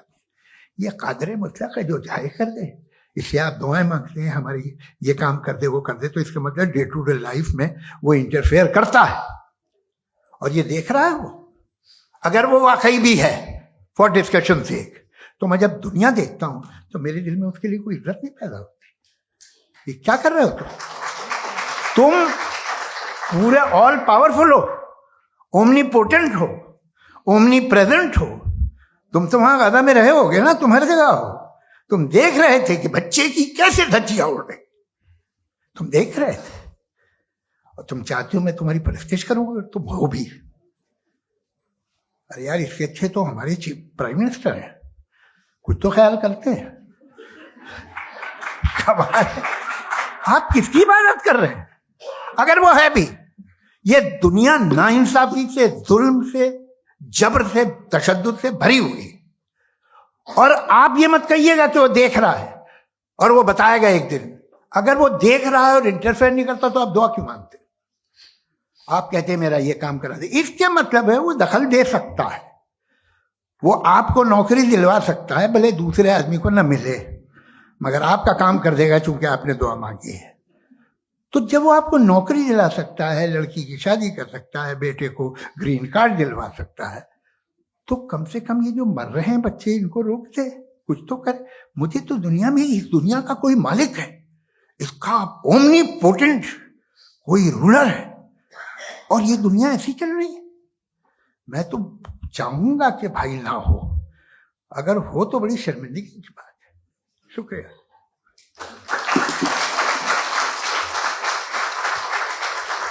देवियों और सज्जनों, इस बहस के 2 राउंड और 2 रिबटल पूरे हो चुके हैं। अब सबसे जरूरी और सबसे मुश्किल राउंड शुरू हो रहा है, क्रॉस एग्जामिनेशन का। अब इन विद्वानों की सज्जनता की एक परख भी होगी और वक्त हमने 16 मिनट का तय किया है। पहला सवाल आप पूछना चाहेंगे? जी बिल्कुल। पहले बोले भी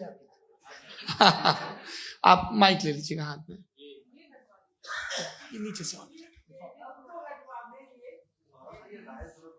जी मैं बोलता हूँ, ये डायस हटा सकते हैं क्या हम थोड़ा क्विकली? डायस पीछे कर दीजिए बस थोड़ा सा, है ताकि ये जो दाएं बाएं लोग बैठे हैं, इसे हटा ही दीजिए, वरना वहां तो जाने वाले नहीं। आराम से आराम से दोनों तरफ से हटा।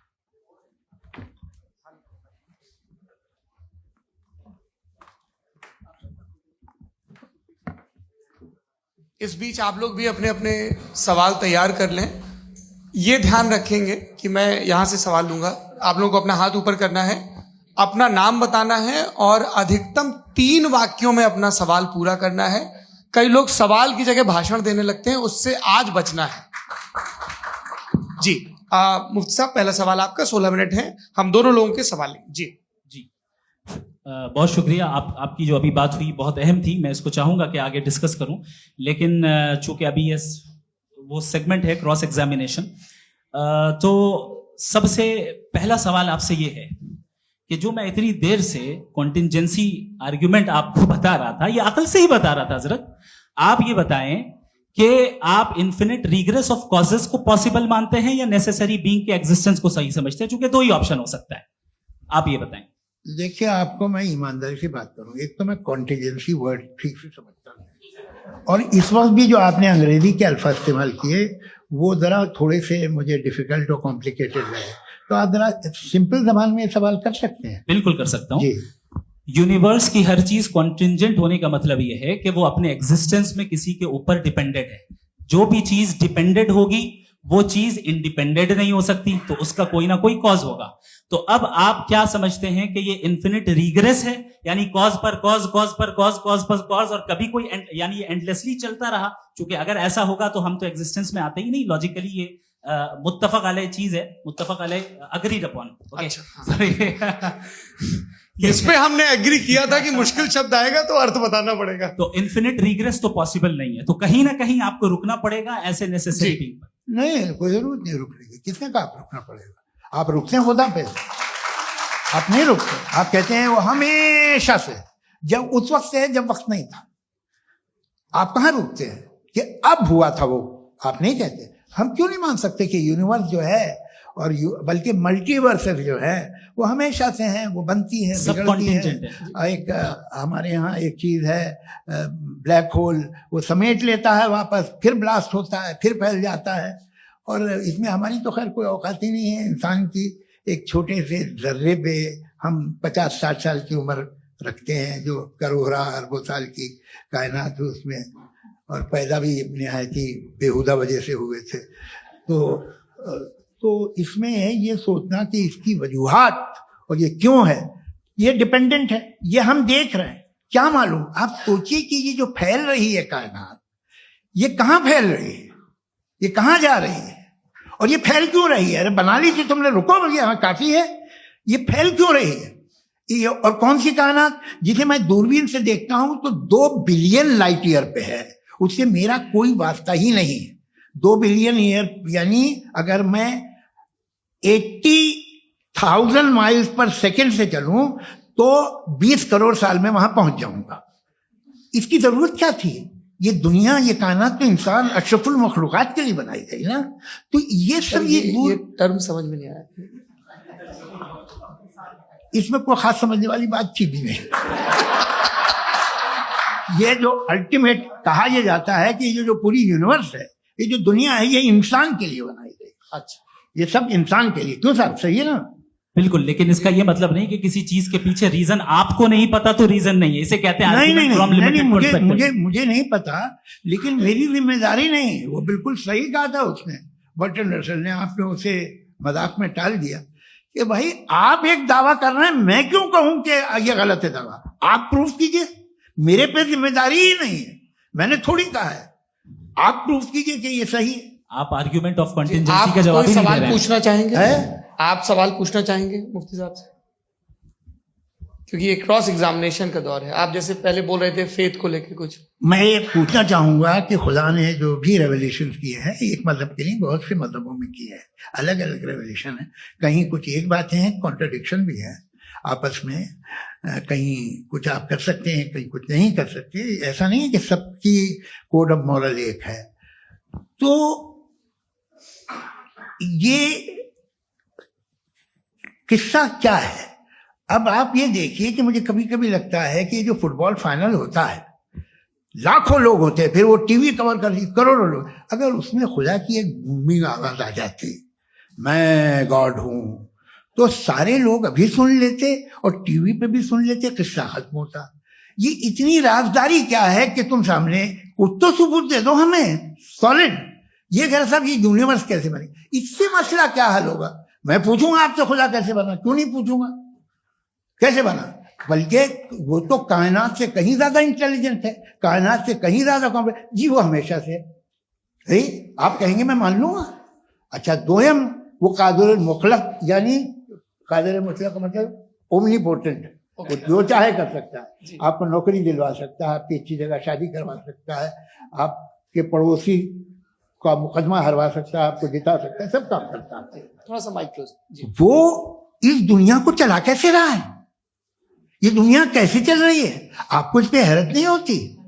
या कयामत के बाद कभी एक जस्टिस होगा, जब ये बच्चा मर चुका होगा, जिसकी धज्जियां उड़ गई बम से, इसको इंसाफ मिलेगा तब। अच्छा, अब जवाब दूं? हाँ दीजिए। मैं वही इसीलिए आप की तरफ। सबसे पहले आपने रेवलेशन और स्क्रिप्चर्स की बात की, इस पे मैं बात कर सकता हूं लेकिन आज नहीं करूंगा चूंकि वक्त कम है, कभी और इस पे डिस्कस करेंगे। मैं तैयार हूं उस पे भी बात करने के लिए। ये अभी से राउंड 2 की भूमिका तय हो रही है। डज गॉड एग्जिस्ट राउंड 2 जी। चूंकि आज गॉड के एग्जिस्टेंस पे बात है तो मैं उसी के रिलेटेड जो है आपके सवालात को एंटरटेन भी करूंगा और मैं भी पूछूंगा। आपने कहा कि आपने साबित ही नहीं किया, जबकि आर्ग्यूमेंट ऑफ कॉन्टिजेंसी बुनियादी आर्ग्यूमेंट है। आप मुझे कॉन्टिजेंसी का मतलब बताइए, आपका मतलब क्या कॉन्टिजेंसी? कॉन्टिजेंसी का मतलब यह हुआ कि हर वो वजूद जो किसी भी चीज का पाबंद है, हर वो वजूद या हर वो चीज जो अपने एग्जिस्टेंस में किसी भी चीज के पाबंद है और उससे बाउंड है, उसको उसकी जरूरत है, उस पर डिपेंड करती है, तो जाहिर सी बात है कि उसका कोई ना कोई कॉज होता है। ये तो अक्ल की बात है, ये आप रीजनिंग की बात करते हैं, मैं वही कर रहा हूं। दूसरी चीज आपने ये बात कही कि इतने बिलियन लाइट ईयर्स दूर है, उसका मेरा क्या लेना देना। फिर मेरे ख्याल से आपको ये नहीं कहना चाहिए I think therefore I am an atheist. आपको सोचना चाहिए, सिर्फ आप एक लिमिटेड दायरे में रहकर नहीं सोचें बल्कि बाहर निकलकर सोचें। आपने तीसरा सवाल किया, आपने 2-3 सवाल एक साथ। ऐसी बातें ना कीजिए, कुछ लोगों को इतराज हो जाएगा आप पे कि आप कुछ भी सोचिए, ये इजाजत आपको है नहीं, मुझे है।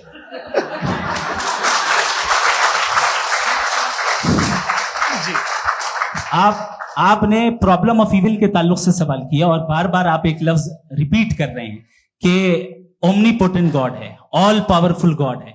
यही तो दरअसल समझना है कि गॉड का कॉन्सेप्ट क्या है। प्रॉब्लम ऑफ इविल जो है, प्रॉब्लम ऑफ इविल दर हकीकत 2 असम्पशंस पर कायम है। अगर आप इन 2 असम्पशंस को समझ जाएं तो ये प्रॉब्लम नहीं रहेगी, आर्ग्यूमेंट आपको समझ में आ जाएगी कि ये कोलैप्स कर जाता है। पॉइंट नंबर 1, यानी जो आपका सबसे पहला फॉल्स असम्पशन है कि गॉड मर्सीफुल है, ओमनीपोटेंट है, दुनिया में जुल्म हो रहा है। लेकिन आपको यह समझना चाहिए कि हमारे वर्ल्ड व्यू के मुताबिक गॉड सिर्फ ओमनीपोटेंट और सिर्फ मर्सीफुल नहीं है, बल्कि वो ऑल वाइज भी है और वो ऑल नोइंग भी है। उसके हर काम के पीछे हिकमत और विजडम है। ये कोई जरूरी नहीं है कि वो हिकमत और विजडम आपको समझ में आए या मुझे समझ में आए। अगर आप जो समझ रहे हैं उसके मुताबिक आप फैसला कर रहे हैं, ये लिमिटेड पर्सपेक्टिव से आर्ग्यूमेंट है। और इस चीज को हम अपनी दुनिया में, अपने लाइफ में, डेली लाइफ में इस प्रिंसिपल को एक्सेप्ट करते हैं। हम जब किसी डॉक्टर के पास जाते हैं, डॉक्टर के पास जाकर वो अगर उसने हमें कोई दवाई दी है तो हम ये तो नहीं कहते कि जब तक आपके पास जितना नॉलेज और जितना विजडम नहीं है, आपने क्यों ये दवाई दी है, तब तक हम इस चीज को एक्सेप्ट नहीं करेंगे। नहीं कहते, हम उसकी अथॉरिटी को तस्लीम करते हैं। क्यों? क्योंकि उसकी हम जानते हैं कि वो नॉलेजेबल है, वो विजडम वाला है, हमसे ज्यादा नॉलेज और हमसे ज्यादा विजडम है। बताएं सर। मैंने डॉक्टर में और खुदा में बड़ा लिखा से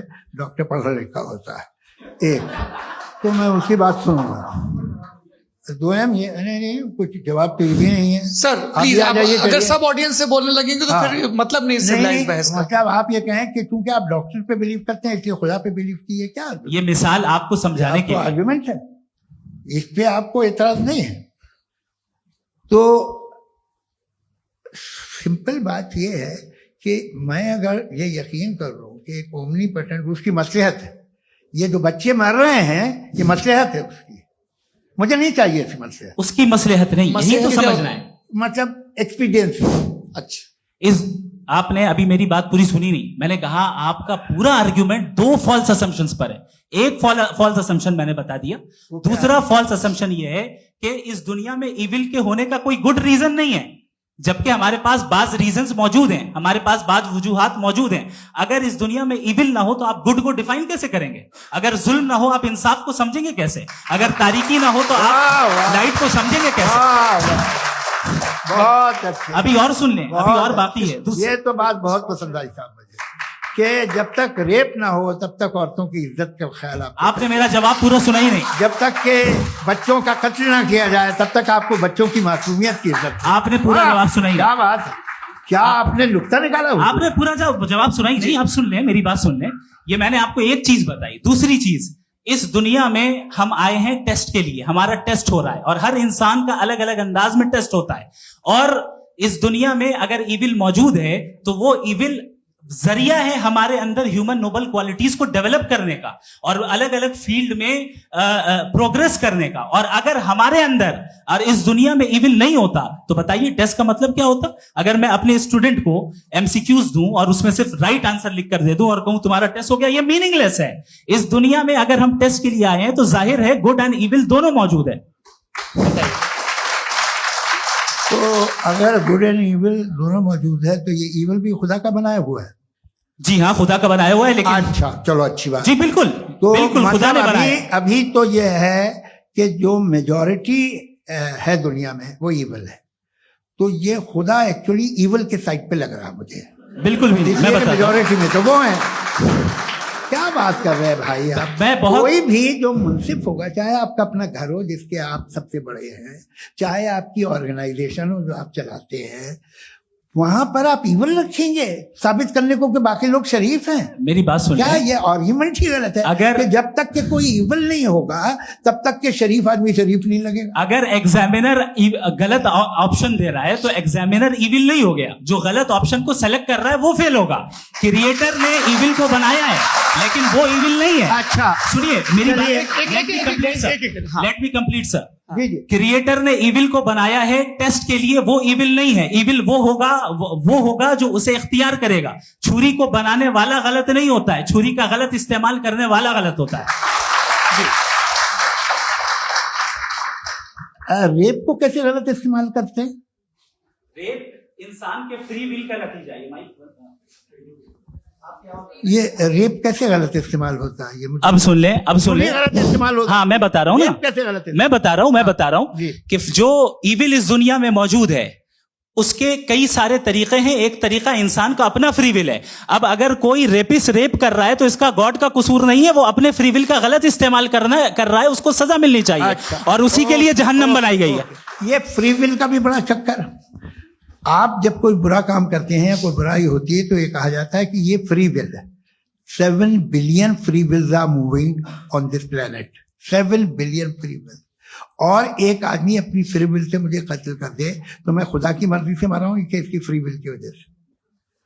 मेरी मौत खुदा के हाथ है या ये फ्री विल वाले के हाथ है? खुदा ने फ्री विल का निजाम बनाया है और उस निजाम का गलत इस्तेमाल करके कोई आपको मार रहा है, इस्तेमाल करके मेरा कत्ल कर देता है। अब मेरी मौत का जिम्मेदार कौन है? वो इंसान जिम्मेदार है। वो इंसान जी। तो ये कहना कि और उसको सजा मिलेगी। तो अब आप आगे चलिए कि ये तय करना कि अल्लाह ही या अल्लाह ने खुदा ही जिंदगी देता है, खुदा ही मौत देता है, ये गलत है। बिल्कुल गलत नहीं है। हाँ, नहीं, निजाम उसी ने बनाया फ्री विल का। निजाम मौत और हयात का उसी ने बनाया। You are contradicting yourself. अभी आपने कहा कि एक आदमी ने फ्री विल से आपको मार दिया, इसमें उसे फ्री विल दी गई थी, उसने गलत इस्तेमाल किया। 7 billion free wills are moving on this planet और आप चाह रहे हैं कि मैं सिर्फ खुदा का ध्यान करूं। ये 7 बिलियन फ्री विल्स को मुझे लुक आफ्टर करना पड़ेगा कि नहीं? ये तो तबाहियां कर रही हैं और तबाहियां ज्यादा हो रही हैं। बिल्कुल। तो अगर आप बताएं अगर खुदा नहीं है फॉर एग्जाम्पल, तो आप इविल को कैसे डिसाइड करेंगे? यानी how can you define evil objectively without God? देखिए, दुनिया में 2 तरह के जानवर हैं। एक जो अकेले रहते हैं जंगल में और एक जो ग्रुप्स में रहते हैं। ग्रुप में जो भी रहेगा, चाहे वो आपका फाउंडेशन हो, चाहे कोई क्लब हो, चाहे कोई पॉलिटिकल पार्टी हो, चाहे कोई यूनिट हो, उसमें आपको इंटरैक्ट करने के रूल बनाने पड़ेंगे। यानी लोग तय करेंगे। लोग तय करेंगे। अगर लोगों ने ये तय किया कि किसी का रेप करना सही है, आप जस्टिफाई करेंगे? आपका फाउंडेशन तो ये हो गया ना कि लोग ही विल डिसाइड करेंगे। नहीं।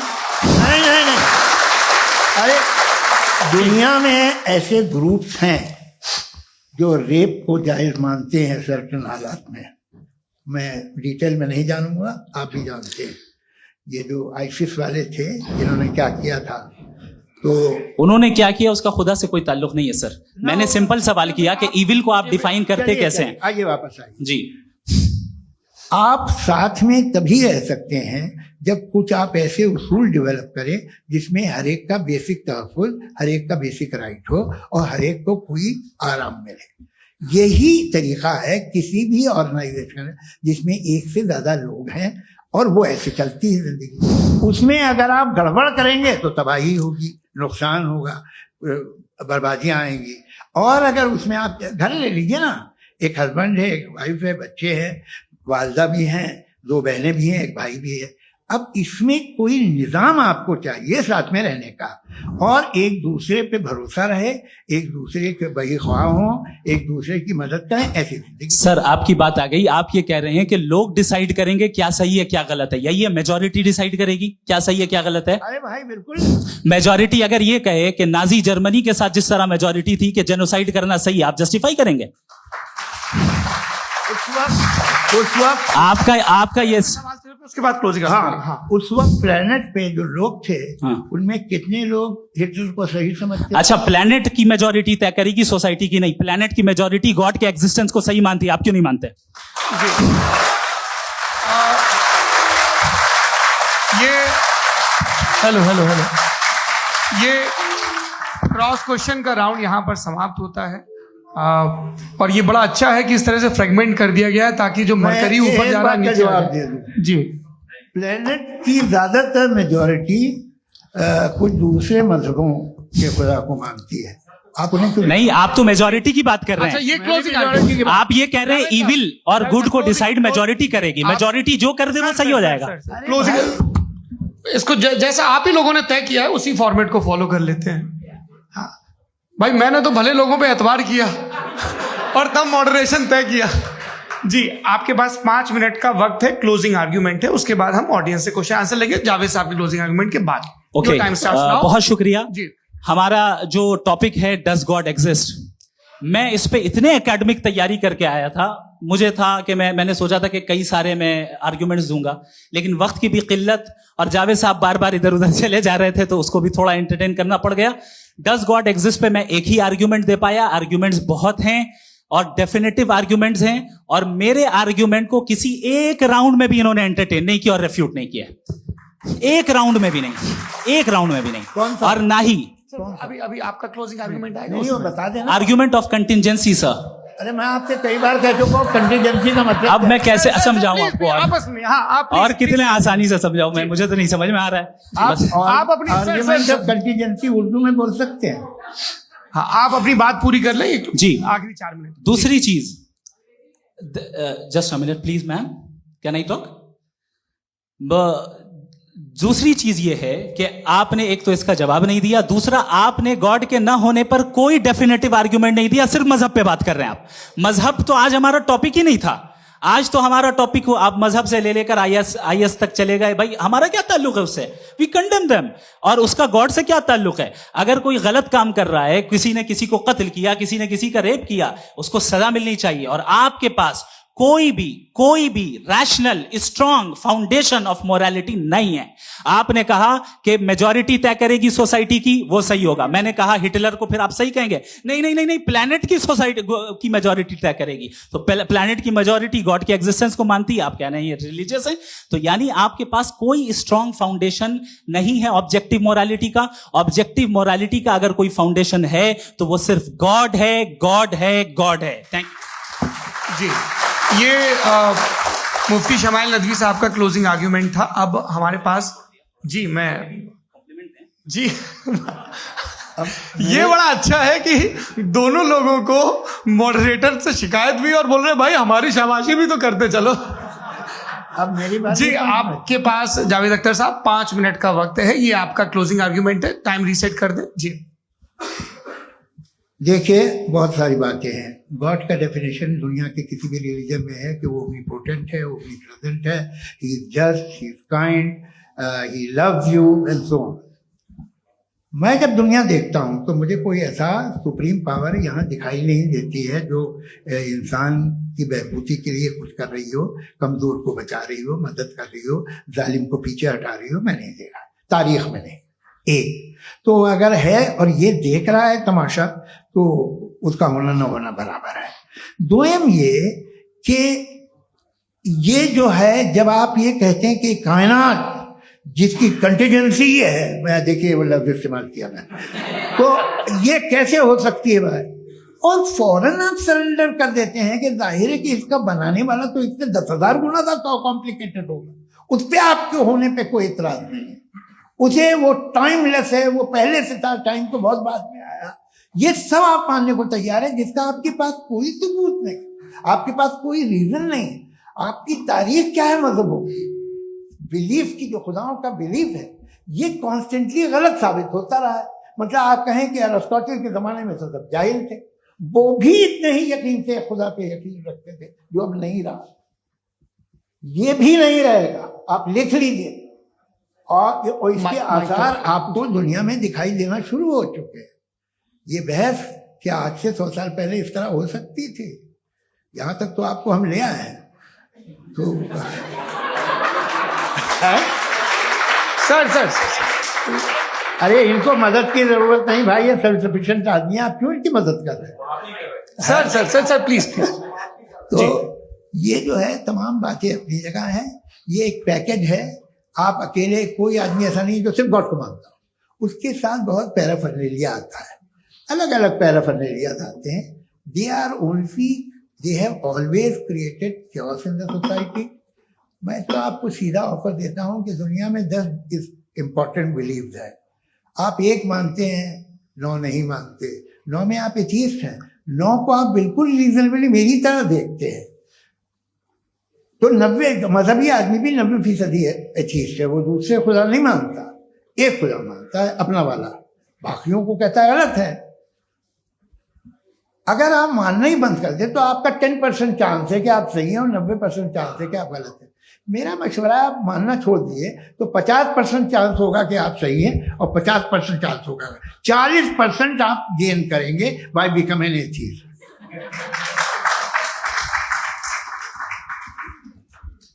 ये एक फरसूदा ख्याल है, ये खत्म हो रहा है, हो सकता है मेरी जिंदगी में ना हो, लेकिन ये हो जाएगा।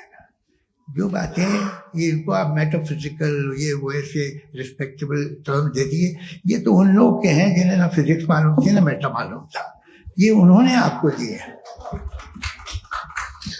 जी बहुत शुक्रिया आप दोनों लोगों का। और अब इस बातचीत का आखिरी राउंड शुरू होगा, डज गॉड एग्जिस्ट की ये बहस मुफ्ती शमाइल नदवी और जावेद अख्तर साहब के बीच। आप लोग अपने अपने हाथ ऊपर करेंगे, मैं यहां से तय करूंगा। और माइक हमारे पास है क्या? एक ही माइक है ऑडियंस के लिए? 2 माइक है, एक इस तरफ एक इस तरफ, ठीक है। तो जी सबसे पहले हमारी सहयोगी है मारिया शकील जी, पूछिए सवाल। थोड़ा सा रुकेंगे ताकि कैमरे का फ्रेम आप पर आ जाए, आपकी तो प्रैक्टिस है टीवी की। जी नदवी साहब, मैं खुदा को मानती हूँ, पहले मैं इसी प्रमाइस से शुरू कर रही हूँ और ये बता रही हूँ आपको, मैं मानती हूँ, लेकिन कुछ सवाल हैं जो जावेद साहब ने उठाया, उसका जवाब आपको देना चाहिए। पहला सवाल ये कि गजा में सालों से छोटे बच्चे मर रहे हैं, वो उनको, अगर खुदा मर्सीफुल है, हम मानते हैं कि अल्लाह ताला में बहुत ताकत है, तो वो बच्चे क्यों मर रहे हैं? दूसरी बात ये कि अगर कंटिजेंसी की जो आप बात करते हैं, पूरे मुस्लिम ममालिक मिल करके भी उन गजा के बच्चों को क्यों नहीं बचा पा रहे हैं? क्योंकि अगर वो चाहते, क्योंकि अल्लाह ताला उन पर हुकूमत करते हैं, सब पर हुकूमत करते हैं, तो वो उनको क्यों नहीं बचा? जी थैंक यू वेरी मच। बहुत अच्छा किया आपने इस चीज को जिक्र कर दिया, मैं इसको और अच्छे से एक्सप्लेन करने की कोशिश करता हूं। देखें, जहां तक आपने कहा कि गजा के बच्चों को मारा जा रहा है, देखिए 2 वर्ल्ड व्यू है, एक एथीस्टिक वर्ल्ड व्यू, एक थीस्टिक वर्ल्ड व्यू है। बच्चे मर रहे हैं दोनों वर्ल्ड व्यू में, लेकिन हमारा वर्ल्ड व्यू कह रहा है कि रिकॉम्पेंस है, ये कह रहे हैं कि उनका मरना बेकार जाने वाला है, कोई उसका रिकॉम्पेंस नहीं है, चूंकि इनके यहां आखिरत और अल्लाह का कोई तसव्वुर या गॉड का कोई तसव्वुर नहीं है। आपने ये सवाल किया कि गॉड मर्सीफुल है, क्यों नहीं रोकता? ये मैंने बताया कि ये मिसकंसेप्शन है लोगों के दरमियान कि गॉड को सिर्फ मर्सीफुल और ओमनीपोटेंट समझते हैं। गॉड के सिर्फ यही 2 एट्रीब्यूट्स नहीं है, गॉड के कई सारे एट्रीब्यूट्स हैं, उनमें से अल हकीम भी है, उनमें से ऑल वाइज भी है, ऑल नोइंग भी है। लिहाजा अगर इस दुनिया में किसी को तकलीफ आ रही है और गॉड उसको नहीं रोक रहा है, वो इसलिए नहीं रोक रहा है चूंकि इंसानों को फ्री विल दिया गया है। ठीक इसी तरीके से अगर एक डॉक्टर किसी छोटे बच्चे को इंजेक्शन लगा रहा है, उसे तकलीफ पहुंच रही है, उसके लिमिटेड पर्सपेक्टिव के एतबार से ये गलत हो रहा है और डॉक्टर बुरा है, लेकिन जब आप ब्रॉडर पिक्चर को देखेंगी, आपके और हमारे पास सिर्फ एक पिक्सल है, हमें इतना नजर आ रहा है कि गजा में कत्ल हो रहा है, लेकिन इसके पीछे कितना रिकॉम्पेंस उनको मिलने वाला है, पूरा पिक्चर गॉड के पास है। तो एक पिक्सल से आप पूरे पिक्चर को कभी भी जज नहीं कर सकती। आप इसमें कुछ जोड़ना चाहेंगे? आपको कुछ बोलना है इसमें? भैया आपने बहुत अच्छा जस्टिफिकेशन दिया। या आप वो जो वहाँ के प्राइम मिनिस्टर इजराइल के उन्हें भेजिए, वो बहुत खुश होंगे। आप जस्टिफिकेशन दे देना कि अगर गॉड नहीं है तो बच्चे क्यों मर रहे हैं, आप बताएं।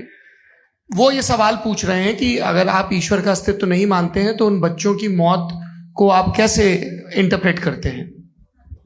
भाई ये दुनिया जो है, जो ताकतवर लोग होते हैं वो एक नाइंसाफी करते हैं। तो ये अच्छा काम है आपके नजदीक, तो नेचर नाइंसाफी पे मबनी है। अरे मेरे भाई, आप नेचर की कहाँ बात कर रहे हैं, तो इंसान की बात कर रहे हैं। तो फिर जब मैं इंसान की बात कर रहा था, आप नेचर की बात करने लग क्रॉस गए। एग्जामिनेशन नहीं। हाँ, अब आप मुझे बोलने नहीं देंगे तो अलग बात है, आप बोलिए, मैं मुझे कोई जी नहीं, ये क्रॉस एग्जामिनेशन एक है। मिनट हाँ। बताइए, क्रॉस मुझे एग्जामिनेशन। बोल तो लेने दीजिए। जी, बोलिए। ठीक है।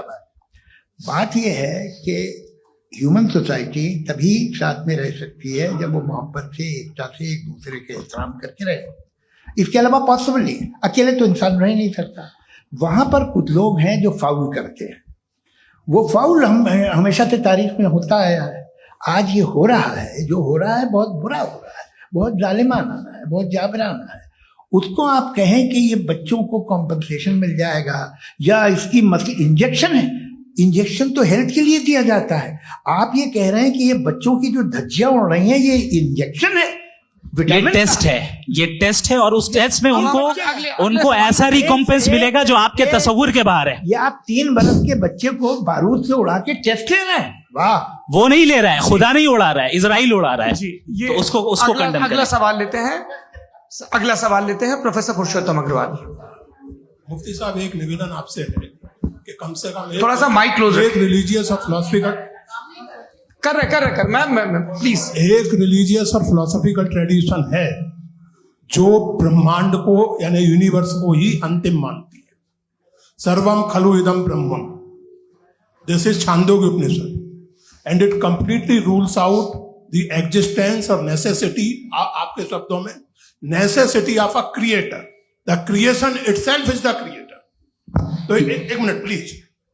दूसरा जो सवाल आपने अभी, जो आप बार बार कह रहे हैं कि भगवान विद्वान भी है, वाइज, सब जानने वाला, तो अगर विजडम में दुनिया भर के पापों और अत्याचारों को बर्दाश्त करना शामिल है, तो फिर इसका मतलब यह हुआ कि अगर मैं फ्री विल से उसको अपोज करता हूं तो ईश्वर की विजडम और मेरी फ्री विल में कॉन्ट्राडिक्शन है। Because when I am opposing whatever is happening in Gaza, then I am opposing the God's will और गॉड्स विजडम। जवाब लेते हैं तो गॉड की विजडम में, एक मिनट सर प्लीज सर, ये एक जुमला। गॉड की विजडम है कि गाजा में जो कुछ हो रहा है वो हो रहा है, मैं उसका अपोज कर रहा हूं, तो मैं गॉड की विजडम के खिलाफ जा रहा हूं। एक सवाल।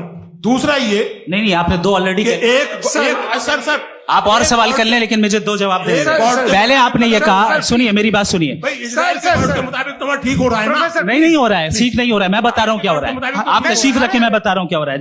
Let me complete please. एक सेकंड गाइस, एक सेकंड। ये देखिए, ऐसा है कि ये सब बड़ा आपस में विचार विमर्श के बाद ये तय हुआ था कि कुछ नियम बना लिए जाएं ताकि एक टाइम बाउंड बातचीत चले। और भाई साहब, आप बड़ा जरूरी काम कर रहे हैं लेकिन कैमरे के फ्रेम में आके उस काम को गड़बड़ कर दे रहे हैं। ठीक है गुरु, अब मेरे को कहीं का गुस्सा कहीं निकालना था, सॉरी। नहीं, कोई गुस्सा नहीं है जी। तो प्रोफेसर ने सवाल पूछे, आप उनके जवाब दें। और थोड़ा ये सब लोग थोड़ा ख्याल रखें भाई, सवाल संक्षिप्त रखें जी। आपने 2 सवाल किए। सबसे पहला ये कहा कि हमारे पास ये कॉन्सेप्ट है कि ये यूनिवर्स खुद नेसेसरी बीइंग है, creation itself is the creator. How irrational is this कि मैं एग्जिस्ट करूंगा बाद में, लेकिन अभी एग्जिस्ट कर भी रहा हूं, यानी एक ही टाइम में एग्जिस्ट भी कर रहे हैं, नहीं भी कर रहे हैं। This is not true. दूसरी चीज आपने कहा कि अगर इजराइल में, सॉरी माफ कीजिएगा, Israel doesn't exist, occupied Palestine में अगर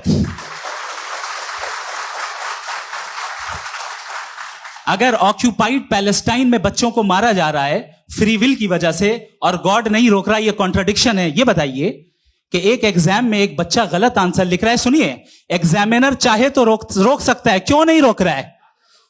ये कॉन्ट्रडिक्शन है, ये कॉन्ट्रडिक्शन नहीं है। माइक नहीं सर, ये आपस में जी, ये क्या आपका सवाल? माइक दीजिए। फ्री विल दिया गया है टेस्ट के लिए, अकाउंटेबिलिटी के लिए। अगर फ्री विल नहीं होता तो आप कहते हैं हमें रोबोट बना दिया गया। नॉट मिसरिप्रेजेंट माय पोजीशन, आपकी जो भी पोजीशन, मैं अपनी फ्री विल के नाते, अपने ह्यूमन विजडम के नाते गाजा में हो रही अत्याचार का विरोध करता हूं। बिल्कुल करना चाहिए। के हिसाब से मैं गॉड की विजडम का विरोध कर रहा हूं? बिल्कुल नहीं, समाज हो रहा है गॉड की, बिल्कुल भी नहीं, बिल्कुल भी नहीं।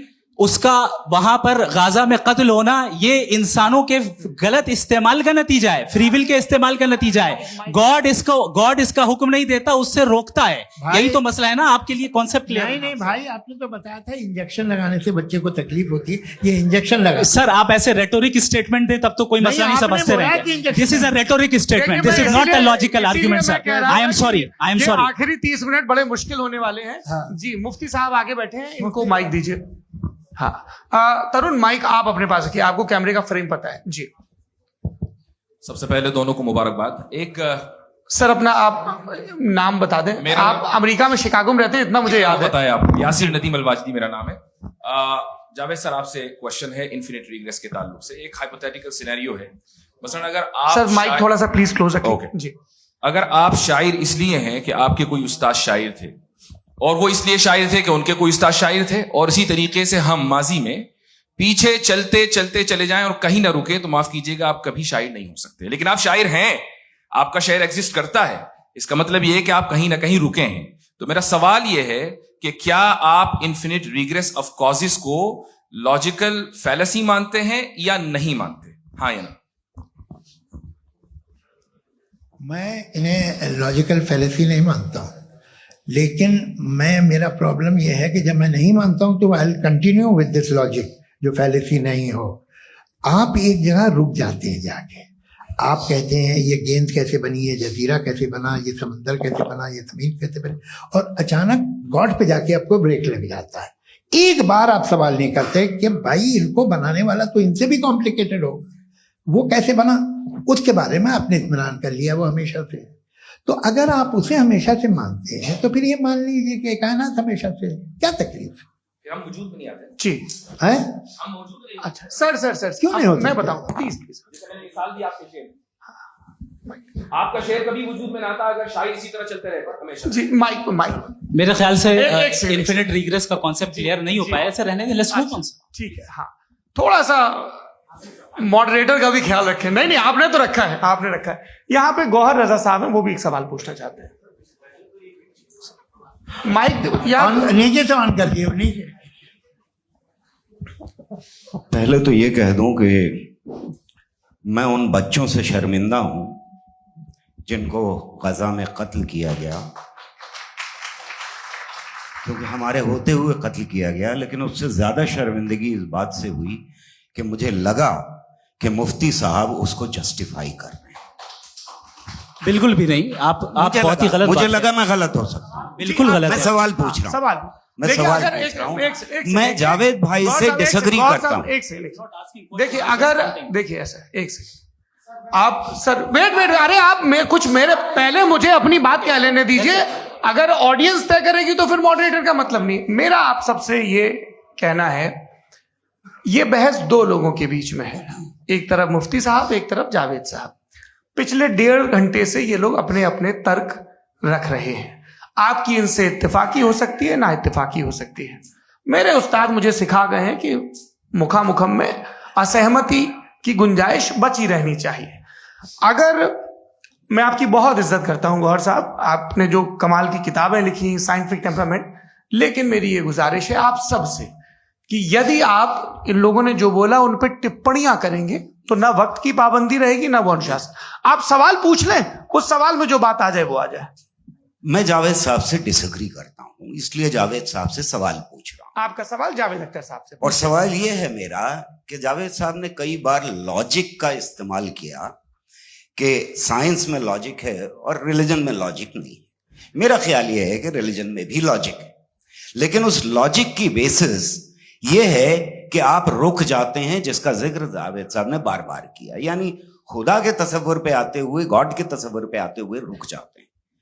और इसमें सवाल पूछना मतलब फॉरबिडन होता है। सवाल यह है कि क्या जावेद साहब इससे एग्री करते हैं कि साइंस की लॉजिक अलग है और रिलीजन की लॉजिक अलग है?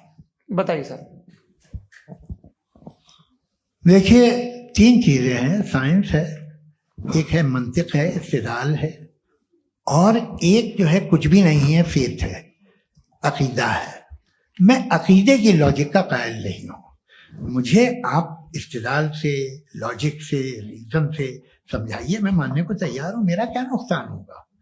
लेकिन ये कि अकीदे पे मैं नहीं जा सकता हूं। अकीदे का मतलब है कि तुम ये मान लो, सवाल ना करो, ये नहीं। आप सारी बातें करके, बड़ी साइंटिफिक बातें करके एक जगह जाके खुदा के हुदूद पे रुक जाते हैं, सरेंडर कर देते हैं। मैं सरेंडर करने को तैयार नहीं। That's all. जी, ये आगे सर बैठे हुए हैं, इनको माइक दीजिए। भाई वो आप पूछना चाह रहे थे ना भाई? हाँ, नहीं मैं ये थैंक यू जी, आपका नाम? आसिम इफ्तिखार। आसिम जी, पूछिए। सर, जावेद सर से सवाल है कि आपने माइक थोड़ा करीब रखिए। अपने क्लोजिंग स्टेटमेंट में ये बात कही थी कि मजहब का जो फ्यूचर है वो ज़्यादा दिन नहीं जाने वाला है, लेकिन मैं देख पा रहा हूँ कि जो ऑक्सफोर्ड यूनिवर्सिटी की एक स्टडी है 2011 में हुई है, जिसके 50 एकेडमिशियंस ने इसको अंजाम दिया था, उसमें वो ये कहते हैं कि जो फेथ इन गॉड है वो इनबिल्ट है ह्यूमन नेचर के अंदर, जिसको हम कहते हैं फितरत के अंदर शामिल है वो। और वो ये कहते हैं कि अगर कोई ये समझता है कि मजहब को वो ख़त्म कर देगा तो ये उसकी गलत फहमी है। तो आप इसके बारे में, इस स्टडीज के बारे में क्या कहते हैं? ठीक, मैं उनसे एग्री नहीं करता हूँ। वो कौन से प्रोफेसर होंगे? ऐसा उनके क्या पास डेटा है, इन्होंने डेटा के बेसिस होगा। डेटा क्या हो सकता है? फ्यूचर का डेटा तो नहीं हो सकता ना उनके पास, प्रेजेंट का डेटा हो सकता है। डेटा आपने सुना 100 साल पहले का बाद का डेटा? मैंने तो नहीं सुना आज तक। तो आज उनकी ये राय है और हो भी रहा है, ठीक है। दुनिया में तरह तरह की राय है लोग, लेकिन मैं समझता हूँ कि वक्त के साथ इंसान ज्यादा से ज्यादा रीजनेबल और लॉजिकल होता जा रहा है। आज आप देखिए वेस्टर्न यूरोप में क्या परसेंटेज है नॉन बिलीवर्स की, बहुत हाई। वहाँ चर्च खाली पड़े होते हैं। तो अल्टीमेटली तो इंसान कोई ऐसी बात बहुत अरसे तक नहीं मान सकेगा, चाहे गलत या सही, जो उससे उसके दिमाग को, उसके जहन को, उसकी लॉजिक को अपील ना करे। वो कह रहे हैं तो ऑक्सफोर्ड के होंगे तो कैम्ब्रिज के होंगे, तो मुझे क्या लेना देना। उनका डेटा मुस्तकबिल का नहीं हो सकता है। जी। दीपक, हाँ पूछिए। मैं आऊंगा अभी, पीछे की साइड भी आऊंगा, माइक वहीं भेजूंगा 2-3 साल के लिए। जी जावेद साहब, आपसे सवाल है। नमस्ते। अरे भाई सर, अगर आप ही लोग को तय करना है तो फिर 200 लोग तय कर लेंगे। नहीं sir, please don't do this sir. Everybody has a right sir, but we can only take selected questions. No sir, अरे ये भाई, यंग लोग भी हैं तो इनकी ये अब उतने यंग, सुनिए। भाई आप यंग हैं कि नहीं हैं? वो कह रहे हैं वो भी यंग हैं साहब। भाई। आप उनकी नौजवानी पर दावा उनको ही करने थे। हाँ मुफ्ती साहब, आप यंग, हाँ पूछिए। अरे भैया सर, मेरा सवाल ये है। कुछ इनसे भी तो पूछो। जी हाँ। नहीं, बस आपसे एक सवाल है। जैसे थीस्टों के पास, अपने जो ईश्वर को मानते हैं, उनके पास अपने सोशल गेट टुगेदर्स हैं। 5 रोजा क्रिसमस आने वाला है, होली है, दिवाली है, ईद है। एथिस्ट क्या ऑफर कर रहे हैं? मतलब मैं इनकी दुकान से बोलूं, मैं आना चाहता हूं उस तरफ, पर मैं अट्रैक्ट नहीं हो पा रहा हूं। मैं सोशल गेट टुगेदर्स क्या है आपके पास? वो ये कह रहे हैं कि जो धार्मिक लोग हैं, अलग अलग धर्म के लोग, उनके उत्सव त्योहार, कॉन्ग्रेगेशन बहुत हैं। अब आपको मैं एक सुनाता हूँ, यहाँ हिस्टोरियन भी बैठे हैं। मृदुला जी, आप बताइएगा सही है क्या? ये एक कॉन्स्टेंटाइन, एक ग्रीक रोमन बादशाह था, जो क्रिश्चियनिटी आने के 400 साल बाद उसने डिसाइड किया कि मैं क्रिश्चियन हो जाऊंगा, मेरी पूरी स्टेट कैंसिल हो जाएगी। उस जमाने में ऐसे ही होता था, राजा जो धर्म इख्तियार करता था वो जनता भी कर लेती थी, इसलिए कि वो हो गया था बैंकरप्ट। और उसे जो मेडिटेरियन कोस्ट के रिच क्रिश्चियन वो थे मर्चेंट, तो उससे पैसा चाहिए था। तो उसने कहा यार क्रिश्चियन हो जाओ। तो उसने अपने वजीर से कहा कि भाई ये हिस्ट्री है कि अब हम लोग क्रिश्चियन हो जाते हैं। पहले सर हो जाएंगे, कोई प्रॉब्लम नहीं है, लेकिन एक प्रॉब्लम ये है कि 17 दिसंबर से 25 दिसंबर तक जो पेगन फेस्टिवल होता, जो पेगन जो फेस्टिवल होता है वो बंद हो जाएगा, इसलिए कि हम क्रिश्चियन हो गए तो होगा नहीं। तो वो बच्चों को बहुत बुरा लगेगा, पब्लिक को बहुत इंजॉय करते हैं, खासतौर से 25 को मेन डे। उसने कहा ये तो सही कह रहे हो, ये जीसस क्राइस्ट की पैदाइश कब थी? कहते साहब वो अप्रैल में थी। नहीं, कट करो, वो 25 दिसंबर को। ये हकीकत है, जी। और 400 साल बाद क्रिश्चियनिटी के अप्रैल से दिसंबर ले आए, और इसलिए कि यहाँ पेगन फेस्टिवल होता था। अब मनाते हैं आप आराम से। ये जो सारे फेस्टिवल हैं ये रिलीजन थे। हर एक को एक इंटरटेनमेंट डिपार्टमेंट चाहिए होता है अपनी कंपनी चलाने के लिए। तो ये रिलीजन ने, ये सेकुलर त्योहार थे जिन्हें रिलीजन्स ने ले लिया है। ये मौसम के थे, फसलों के थे, किसानों के थे, उसको आपने लेके रिलीजियस रंग दे दिया। ये कोई रिलीजन से थोड़ी आए आप। अच्छा हमें देखिए, हम तो मुल्द हैं, हम ईद मनाते हैं, हम दिवाली मनाते हैं, हम होली मनाते हैं, हम क्रिसमस मनाते हैं। बम्बई की फिल्म इंडस्ट्री की सबसे बड़ी होली हमारे घर में, सबसे बड़ी ईद हमारे घर में। वो हमारे सोशल वो है, हमारे हेरिटेज है। ऐसा थोड़ी है कि we will throw the baby along with the water. ये तो अच्छी चीज है, इन्हें रखो, जो बेकार है फेंक दो। जी हाँ। हेलो जी, मेरा सवाल नादवी जी से है। जैसा कि आपने बोला कि गॉड टाइम के भी परे है और गॉड इतनी कॉम्प्लेक्स चीज है कि उसे ह्यूमन माइंड समझ नहीं सकता, और गॉड ने अर्थ पे फ्री विल भी दे दी है, तो आप अपना वक्त जाया क्यों कर रहे हैं गॉड के बारे में बात करके? अपन को तो बात करनी चाहिए कि सोसाइटी को बेहतर कैसे करें। जी, मैं गॉड वही बताता है सोसाइटी को कैसे बेहतर करें। अभी मैं आपका जवाब देता हूं। आपने कहा कि टाइम पे वो एग्जिस्ट नहीं करता, सो मेरा सवाल ये है कि जैसा आपने बोला कि गॉड बहुत ही कॉम्प्लेक्स चीज है, मैंने कहा ही नहीं कि कॉम्प्लेक्स है, तो आपके अल्फाज है। कॉम्प्लेक्स का लफ्ज गॉड के लिए सुइटेबल नहीं है। क्यों? क्योंकि कॉम्प्लेक्स वो चीजें होती हैं जो ऑब्जेक्ट हो। God is not an object जिसको आप इंस्ट्रूमेंट के जरिए लेबोरेटरी में जाके टेस्ट करें, oh it's very complex. No, वो कोई कार का इंजन नहीं है। मेरा वो फिलोसॉफिकली नेसेसरी बीइंग ऐसी बीइंग है जो सिंपल बीइंग है। हाँ, आप उसको मुकम्मल तौर पे उसकी तमाम हिकमतों को जान ले और हर चीज को जान ले, ये पॉसिबल नहीं है, क्योंकि वो ऑल वाइज है, आप ऑल वाइज नहीं है, और वो खुदा है, वो आपको सारी चीजें बता दे, ये जरूरी नहीं। मेरा सवाल ये नहीं था, मेरा सवाल ये था कि जब गॉड इतना परे है इस दुनिया से कि उसने अर्थ पे फ्री विल भी दी है, हम सब ह्यूमंस की फ्री विल है, और जो सोसाइटी में हो रहा है वो अपन लोग डिसाइड करेंगे, तो अपन लोग डिसाइड नहीं करेंगे ना, अपन लोग डिसाइड नहीं करेंगे।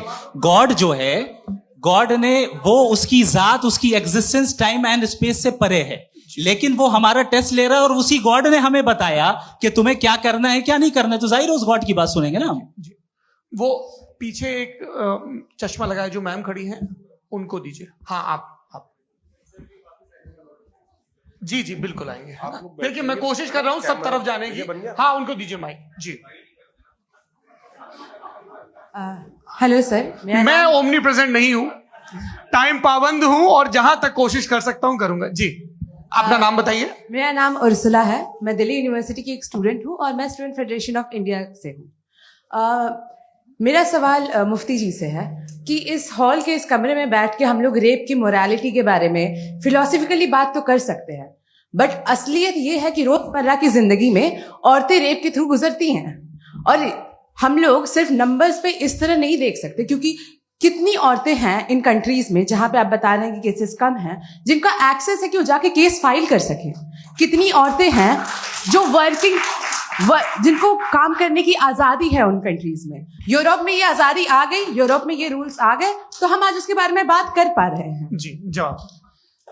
आपने ये कहा कि कमरे में बंद होकर हम लोग इस पर फिलोसफिकली बात कर सकते हैं, लेकिन हकीकत में क्या हो रहा है, वो ग्राउंड लेवल पे क्या हो रहा है, जो बहुत गलत हो रहा है, और वो सफर कर रही हैं। आई अग्री, बहुत गलत हो रहा है, और जो गलत हो रहा है उसको हमें रोकना है। और क्यों रोकना है, वो गलत क्यों है? हमारे पास इसका ऑब्जेक्टिव फाउंडेशन है, इनके पास उसका ऑब्जेक्टिव फाउंडेशन नहीं है। मैं ये कहना चाह रहा हूं कि जहां पे भी जुल्म हो रहा है, जहां पे भी औरत पे जुल्म हो रहा है, या उसकी इज्जत लूटी जा रही है, या उसे तकलीफ पहुंचाई जा रही है, और सिर्फ औरत नहीं, किसी इंसान के ऊपर भी जुल्म हो रहा है, तो उसके खिलाफ खड़ा होना, ये मोरालिटी हमारे पास गॉड के पास से आई है। वरना जावेद साहब तो कह रहे हैं कि जो है मेजॉरिटी डिसाइड करेगी, तो मेजॉरिटी तो कभी भी बदल सकती है। क्या आप ये थोड़ी सी आपको गलतफहमी है। मैं अगर मेरे जुमले से ये मदनत निकला या मैंने कहा, तो ये जुमला मैं वापस लेता हूँ, ये मेरा मतलब ही नहीं था कि मेजॉरिटी डिसाइड करेंगे। मेजॉरिटी डिसाइड करे तो दुनिया में बड़ी, वैसे आपने कहा था ये जुमला, अच्छा हो सकता है, मैं मान रहा हूँ, बाद में रिकैप कर लेंगे। अरे एक सेकंड, मैं अपनी एक्सप्लेनेशन देता हूँ। मुनासिब बात यह है कि हम सब के सब दिल में जानते हैं कि क्या अच्छा है क्या बुरा है, हमें पता है अच्छी तरह से। जो लोग बुरे काम करते हैं उन्हें भी मालूम अच्छा क्या है। यही तो सवाल था हजरत सर, कि सर, फिर ये मोरालिटी आई कहाँ से? क्रॉस एग्जामिनेशन, हाँ जी हाँ जी। मोरालिटी साथ रहने की डिजायर से आई। यानी साथ रहकर जो कुछ कह दे जो कुछ कर दे वो हो जाएगा? नहीं नहीं, तो आप कायदे से रही कर सकते हैं जब तक लोगों में मोरालिटी हो, वरना आप क्यास हो जाएगा। ये आपको कैसे पता? जी हमने देखा ना जहां मोरालिटी का क्यास हो गया, हम देखते हैं कहाँ पे देख भाई तो दुनिया में। आप जो ये- कह रहे हैं आप एक अभी कहीं मैं पे आप अगर लोगों गलत को हो रहा है इस बहस तो के उसको बाद आप में आप गलत लोगों देखिए। को आप क्या- सर, मुफ्ती आप साहब, मैं- एपिस्टेमोलॉजी मुफ्ती की साहब, बात मुफ्ती कर रहे हैं, मैं साहब, ऑन्टोलॉजी अरे की बात मुफ्ती कर रहा साहब, हूँ। मैं इस बहस के फाउंडेशन बाद क्या आप है? दोनों लोगों को चाय पे फाउंडेशन होस्ट करूंगा, वहां पे क्रॉस एग्जामिनेशन कर लीजिएगा। अभी ऑडियंस का हक मार रहे हैं आप लोग भाई, सर जस्ट लोग हैं आप लोग। और ये भाई ये हाँ बच्चे- उधर आएंगे, उधर इनको आएंगे। भी। जी सर आएंगे। अच्छा सर मेरा नाम लईकुर रहमान है और मैं अलीगढ़ मुस्लिम यूनिवर्सिटी का स्टूडेंट हूँ। और जहाँ तक मुझे पता है कि sir you are also product of Aligarh Muslim University. मैं भी उसी चमन का बुलबुल। हाँ सर, तो बहुत खुशी हुई मुझे जान करके कि मैं आपसे मिलूंगा। सवाल सर मेरा सवाल यह है, सर सैयद अलैहि रहमा का नजरिया यह था कि खुदा के वजूद को अकल के दायरे में रह करके तलाश करना, न कि पूरी तौर से उसका इनकार कर देना। Sir how will you define it? नहीं तो ये तो आप इन्हें बताइए। ये सर, असल सवाल में है आपसे। कि खुदा का वजूद साबित कर रहे हैं। तो सर आपने सैयद इनकार ने किया। कर रखा है, इस वजह से मेरा क्वेश्चन उन्होंने यही सबसे एक सेकंड सर सैयद ने यही कहा ना कि जी। अकल से आप खुदा के वजूद को हाँ। साबित नहीं कर सकते, यही कहा ना भाई। वो उन्होंने कहा कर सकते हैं और वो कर दिया गया आज। हाँ, वो फोन दो। तलाश करना या साबित करना अकल से अकल से नहीं सर हो सर अरे सवाल तो सुन लीजिए जी। अकल से नहीं हो सकता है, यही कहा ना आपने। अकल से हो सकता है। अरे वो यही कह रहे हैं भाई, आप बता रहे हो सकता है, वो तो कुछ और। आप अगर सर देखो नौजवान फोन ले लो, इतनी कमाल की यूनिवर्सिटी है। अरे भाई दे दो मेरी ना बात जरा तो- एक मिनट, अरे दे दो मेरे भाई माइक। मेरी बात सुनो, नहीं, माइक मैं पे समझ- बोलो ताकि जो लाखों लोग देख रहे हैं। माइक दे दो ना। अरे देंगे ना माइक, तुम ठहरो तो। हाँ सर मेरा सवाल ये था कि सर सैयद अलैहि रहमा का एक नजरिया था अपना कि खुदा का जो वजूद है उसको अकल के दायरे में रह करके तलाश करना है, न कि पूरे तौर से इनकार कर देना है। ये उनका कॉन्सेप्ट था। लेकिन मेरा सवाल ये है कि आप इसको कैसे डिफाइन करते हैं, एक्सप्लेन कैसे करेंगे? मैं आपसे जानना चाहता हूँ, क्योंकि you are the product of Aligarh Muslim University. मुझे अकल के दायरे में रख के मैंने बहुत तलाश की, मुझे मिला नहीं। हाँ ये इधर वो चश्मा लगाए जो, हाँ उनको दे दिया। जी जी फटाफट पूछिए, 5 मिनट है, 5 मिनट में खत्म हो रहा है। हाँ अस्सलाम वालेकुम मुफ्ती साहब। एंड मेरा सवाल जावेद अख्तर साहब से। क्या नाम है आपका? अरे भैया मुझे पूछ रहे हो यार। फैज फैज पूछिए फैज साहब। तो मेरा सवाल ये है कि अभी जो एथियस्ट है वो problem of evil argument use कर रहे हैं अगेंस्ट मुस्लिम्स, राइट? कि इस दुनिया में इतना सारा इविल है और अगेंस्ट मुस्लिम तो यहाँ अगेंस्ट थियस्ट। हाँ थोड़ा सा करेक्ट कर लीजिए भाई, पूरी मशक्कत ही इसी बात की थी कि किसी एक मजहब पे बात न टिके। जी, तो बेसिकली ये आर्ग्यूमेंट ऐसा है कि इस दुनिया में इतना ज्यादा इविल एग्जिस्ट करता है और अगर एक ऑल गुड गॉड है तो वो रोकता क्यों नहीं है? लेकिन इस सवाल में एक हिडन अजम्पशन ये है कि इस दुनिया में इविल एग्जिस्ट करता है। अब एथियस्ट ये कैसे ऑन्टोलॉजिकली प्रूव कर सकते हैं कि इस दुनिया में इविल एग्जिस्ट करता है? मैं आपको बताता हूँ, थोड़ा सा समझा। नहीं सर एक मिनट, आप हम लोग इनको सुनने आए। नहीं please don't do that. I want to explain ontology. हम समझ गए सर, इनको अब जवाब देने दीजिए। अच्छा सवाल पूछ लो। मैं अभी तक क्या था वो मैं थोड़ा सा ऐड ऑन कर लेता हूँ। तुम गुरु, तो हम जब इसका राउंड 13 करेंगे ना तब तुमको स्टेज पे बिठाएंगे। जी तो हाँ जल्दी से। तो देखिए एथियज्म के हिसाब से सब कुछ रैंडमली बन गया है, सब कुछ एटम्स और मॉलिक्यूल्स है। एक पत्थर में और मुझ में सिर्फ इतना फर्क है कि हम लोग एटम्स और मॉलिक्यूल्स का अलग अलग रीअरेंजमेंट है। अब एक पत्थर को कोई इंसान तलवार से 2 टुकड़ों में काट दे या मुझे, according to atheism it is same. There is no evil and good according to atheism. जी अच्छा फैज साहब का सवाल ये है कि हाँ कोशिश भी करते तो इससे गलत सवाल नहीं कर पाते। एक लाइफ फॉर्म है और लाइफ फॉर्म में फीलिंग है, मतलब लाइफ फॉर्म सुनता है, देखता है, टेस्ट कर सकता है, फील कर सकता है। तो उसकी जो ये जो क्वालिटी इस बबल में आ गई है वो जानवर में भी है, इंसान में भी है। तो जाहिर है कि उसे कोई तकलीफ पहुंचेगी, तो चूंकि उसके पास वो सेंसिटिविटी है तो मैं करेगा।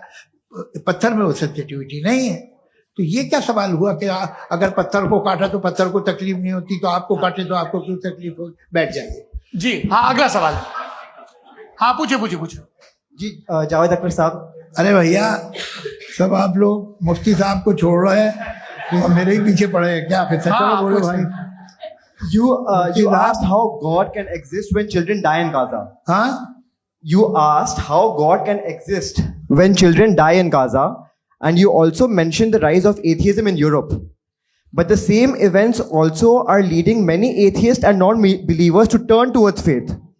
How do you interpret this contradiction, where suffering pushes some away from God, yet brings others closer to belief? देखिए, आपको एक बात बताऊं, दुनिया परफेक्ट तो कहीं भी नहीं है, हर जगह कुछ खामियां हैं। बेटा एक मिनट, मैं आप ही को कहेंगे, देखो वो तो कुछ खामियां, कमजोरियां, खराबियां सब जगह है।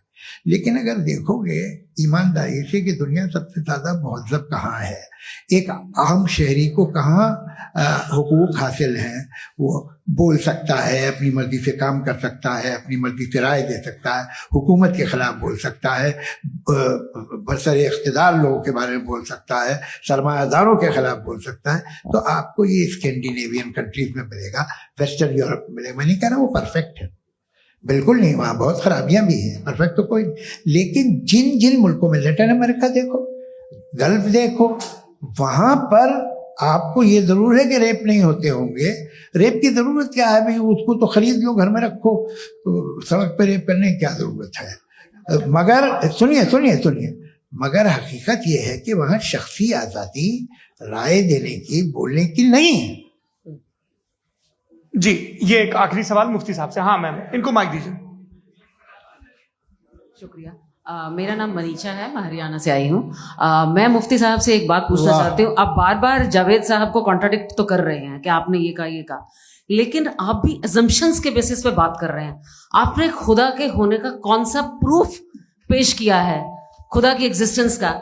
अब इस सवाल को अलग रहने दीजिए, कौन एथीस्ट है कौन नहीं है। और दूसरी बात जो आपने एक छोटी सी कही थी कि ये फ्री विल का इस्तेमाल करता है इंसान अपनी, लेकिन इस फ्री विल का इस्तेमाल में मतलब खुदा ने ये दे दी सबको ये इजाजत कि वो कितना घिनौनापन और कितनी ज्यादा खराब से खराब तरीके इस्तेमाल कर सकते हैं। जवाब सुनते जी।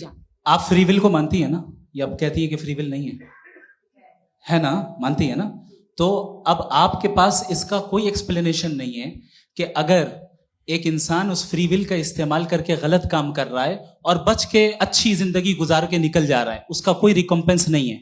हमारे वर्ल्ड व्यू में जो इंसान गलत काम कर रहा है उसको भी रिकॉम्पेंस यानी उसका बुरा बदला मिलना है, और जो सही काम कर रहा है उसको सही बदला मिलना है। लिहाजा जो फ्री विल है वो इस तरीके से है कि एक लिमिटेड टाइम तक खुदा ने मोहलत दी। ऐसे नहीं कि छूट दे दी, जो करना है करते रहो हमेशा।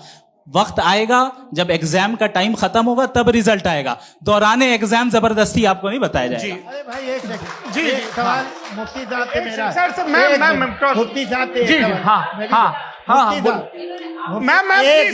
रुक जाइए। आपसे फोन, आप इसके बाद आपसे यही रहेंगे वो। हाँ बोलिए। मैं मुफ्ती साहब एक ही सवाल करता हूँ कि अगर जो हो रहा है फ्री विल से हो रहा है और एक दिन बरोज़ क़यामत इंसाफ होगा मैशर में वगैरह वगैरह, तो दुआ क्यों मांगते हैं लोग? दुआ मांगते हैं इसके मतलब है अभी भी उसने ये डिपार्टमेंट रखा है कि मैं रोजमर्रा की जिंदगी में बिल्कुल बिल्कुल ही कैन। तो तुम कैन हो, तुम मुझे नौकरी दिला देते हो, मेरे बेटे को ग्रीन कार्ड दिला देते हो, और 45,000 बच्चे मरते हैं, उन्हें रोकते नहीं हो। नहीं तो क्या आप ये कह रहे हैं कि इस दुनिया में जालिमों को कभी पकड़ ही नहीं होती है? अरे जो भी पकड़ होगी, वो बच्चे रोते हैं। बिल्कुल, देखिए मैंने अपने ओपनिंग स्टेटमेंट में यही कहा था कि जनाब जावेद साहब सिर्फ इमोशनल आर्गुमेंट देंगे। This is an emotional argument. ये छोटे मोटे इसके पीछे का रीजन मैंने बताया क्या है, इसके पीछे का विजडम क्या है मैंने बताया। मंच से आप लोगों को सज्जनों इसलिए कह रहा हूं ताकि थोड़ा सा आपके कॉन्शियंस पे जोर रहे कि आपको ऑर्डर बचा के रखना है। वक्त तय हुआ था, ये वक्त पूरा हुआ, आपने इतने धैर्यपूर्वक सुना, मैं आप सबका बहुत बहुत शुक्रगुजार हूं। यदि इन दोनों विद्वानों की इच्छा होगी तो कभी हम इस बातचीत का राउंड 2, राउंड 3, यही तो देखिए खूबी है इंसान की कि बहस मुबाहसे में वो पड़ा रहता है। आप लोगों ने बड़े धैर्य का परिचय दिया, बहुत बहुत शुक्रिया। इसी के साथ ये बातचीत आप लोग को मैं एक बात बता दूं, ये सारी बहस हो गई, अब मुफ्ती साहब और बड़े मुफ्ती साहब इन साथ के साथ मैं खाना खाने वाला हूँ।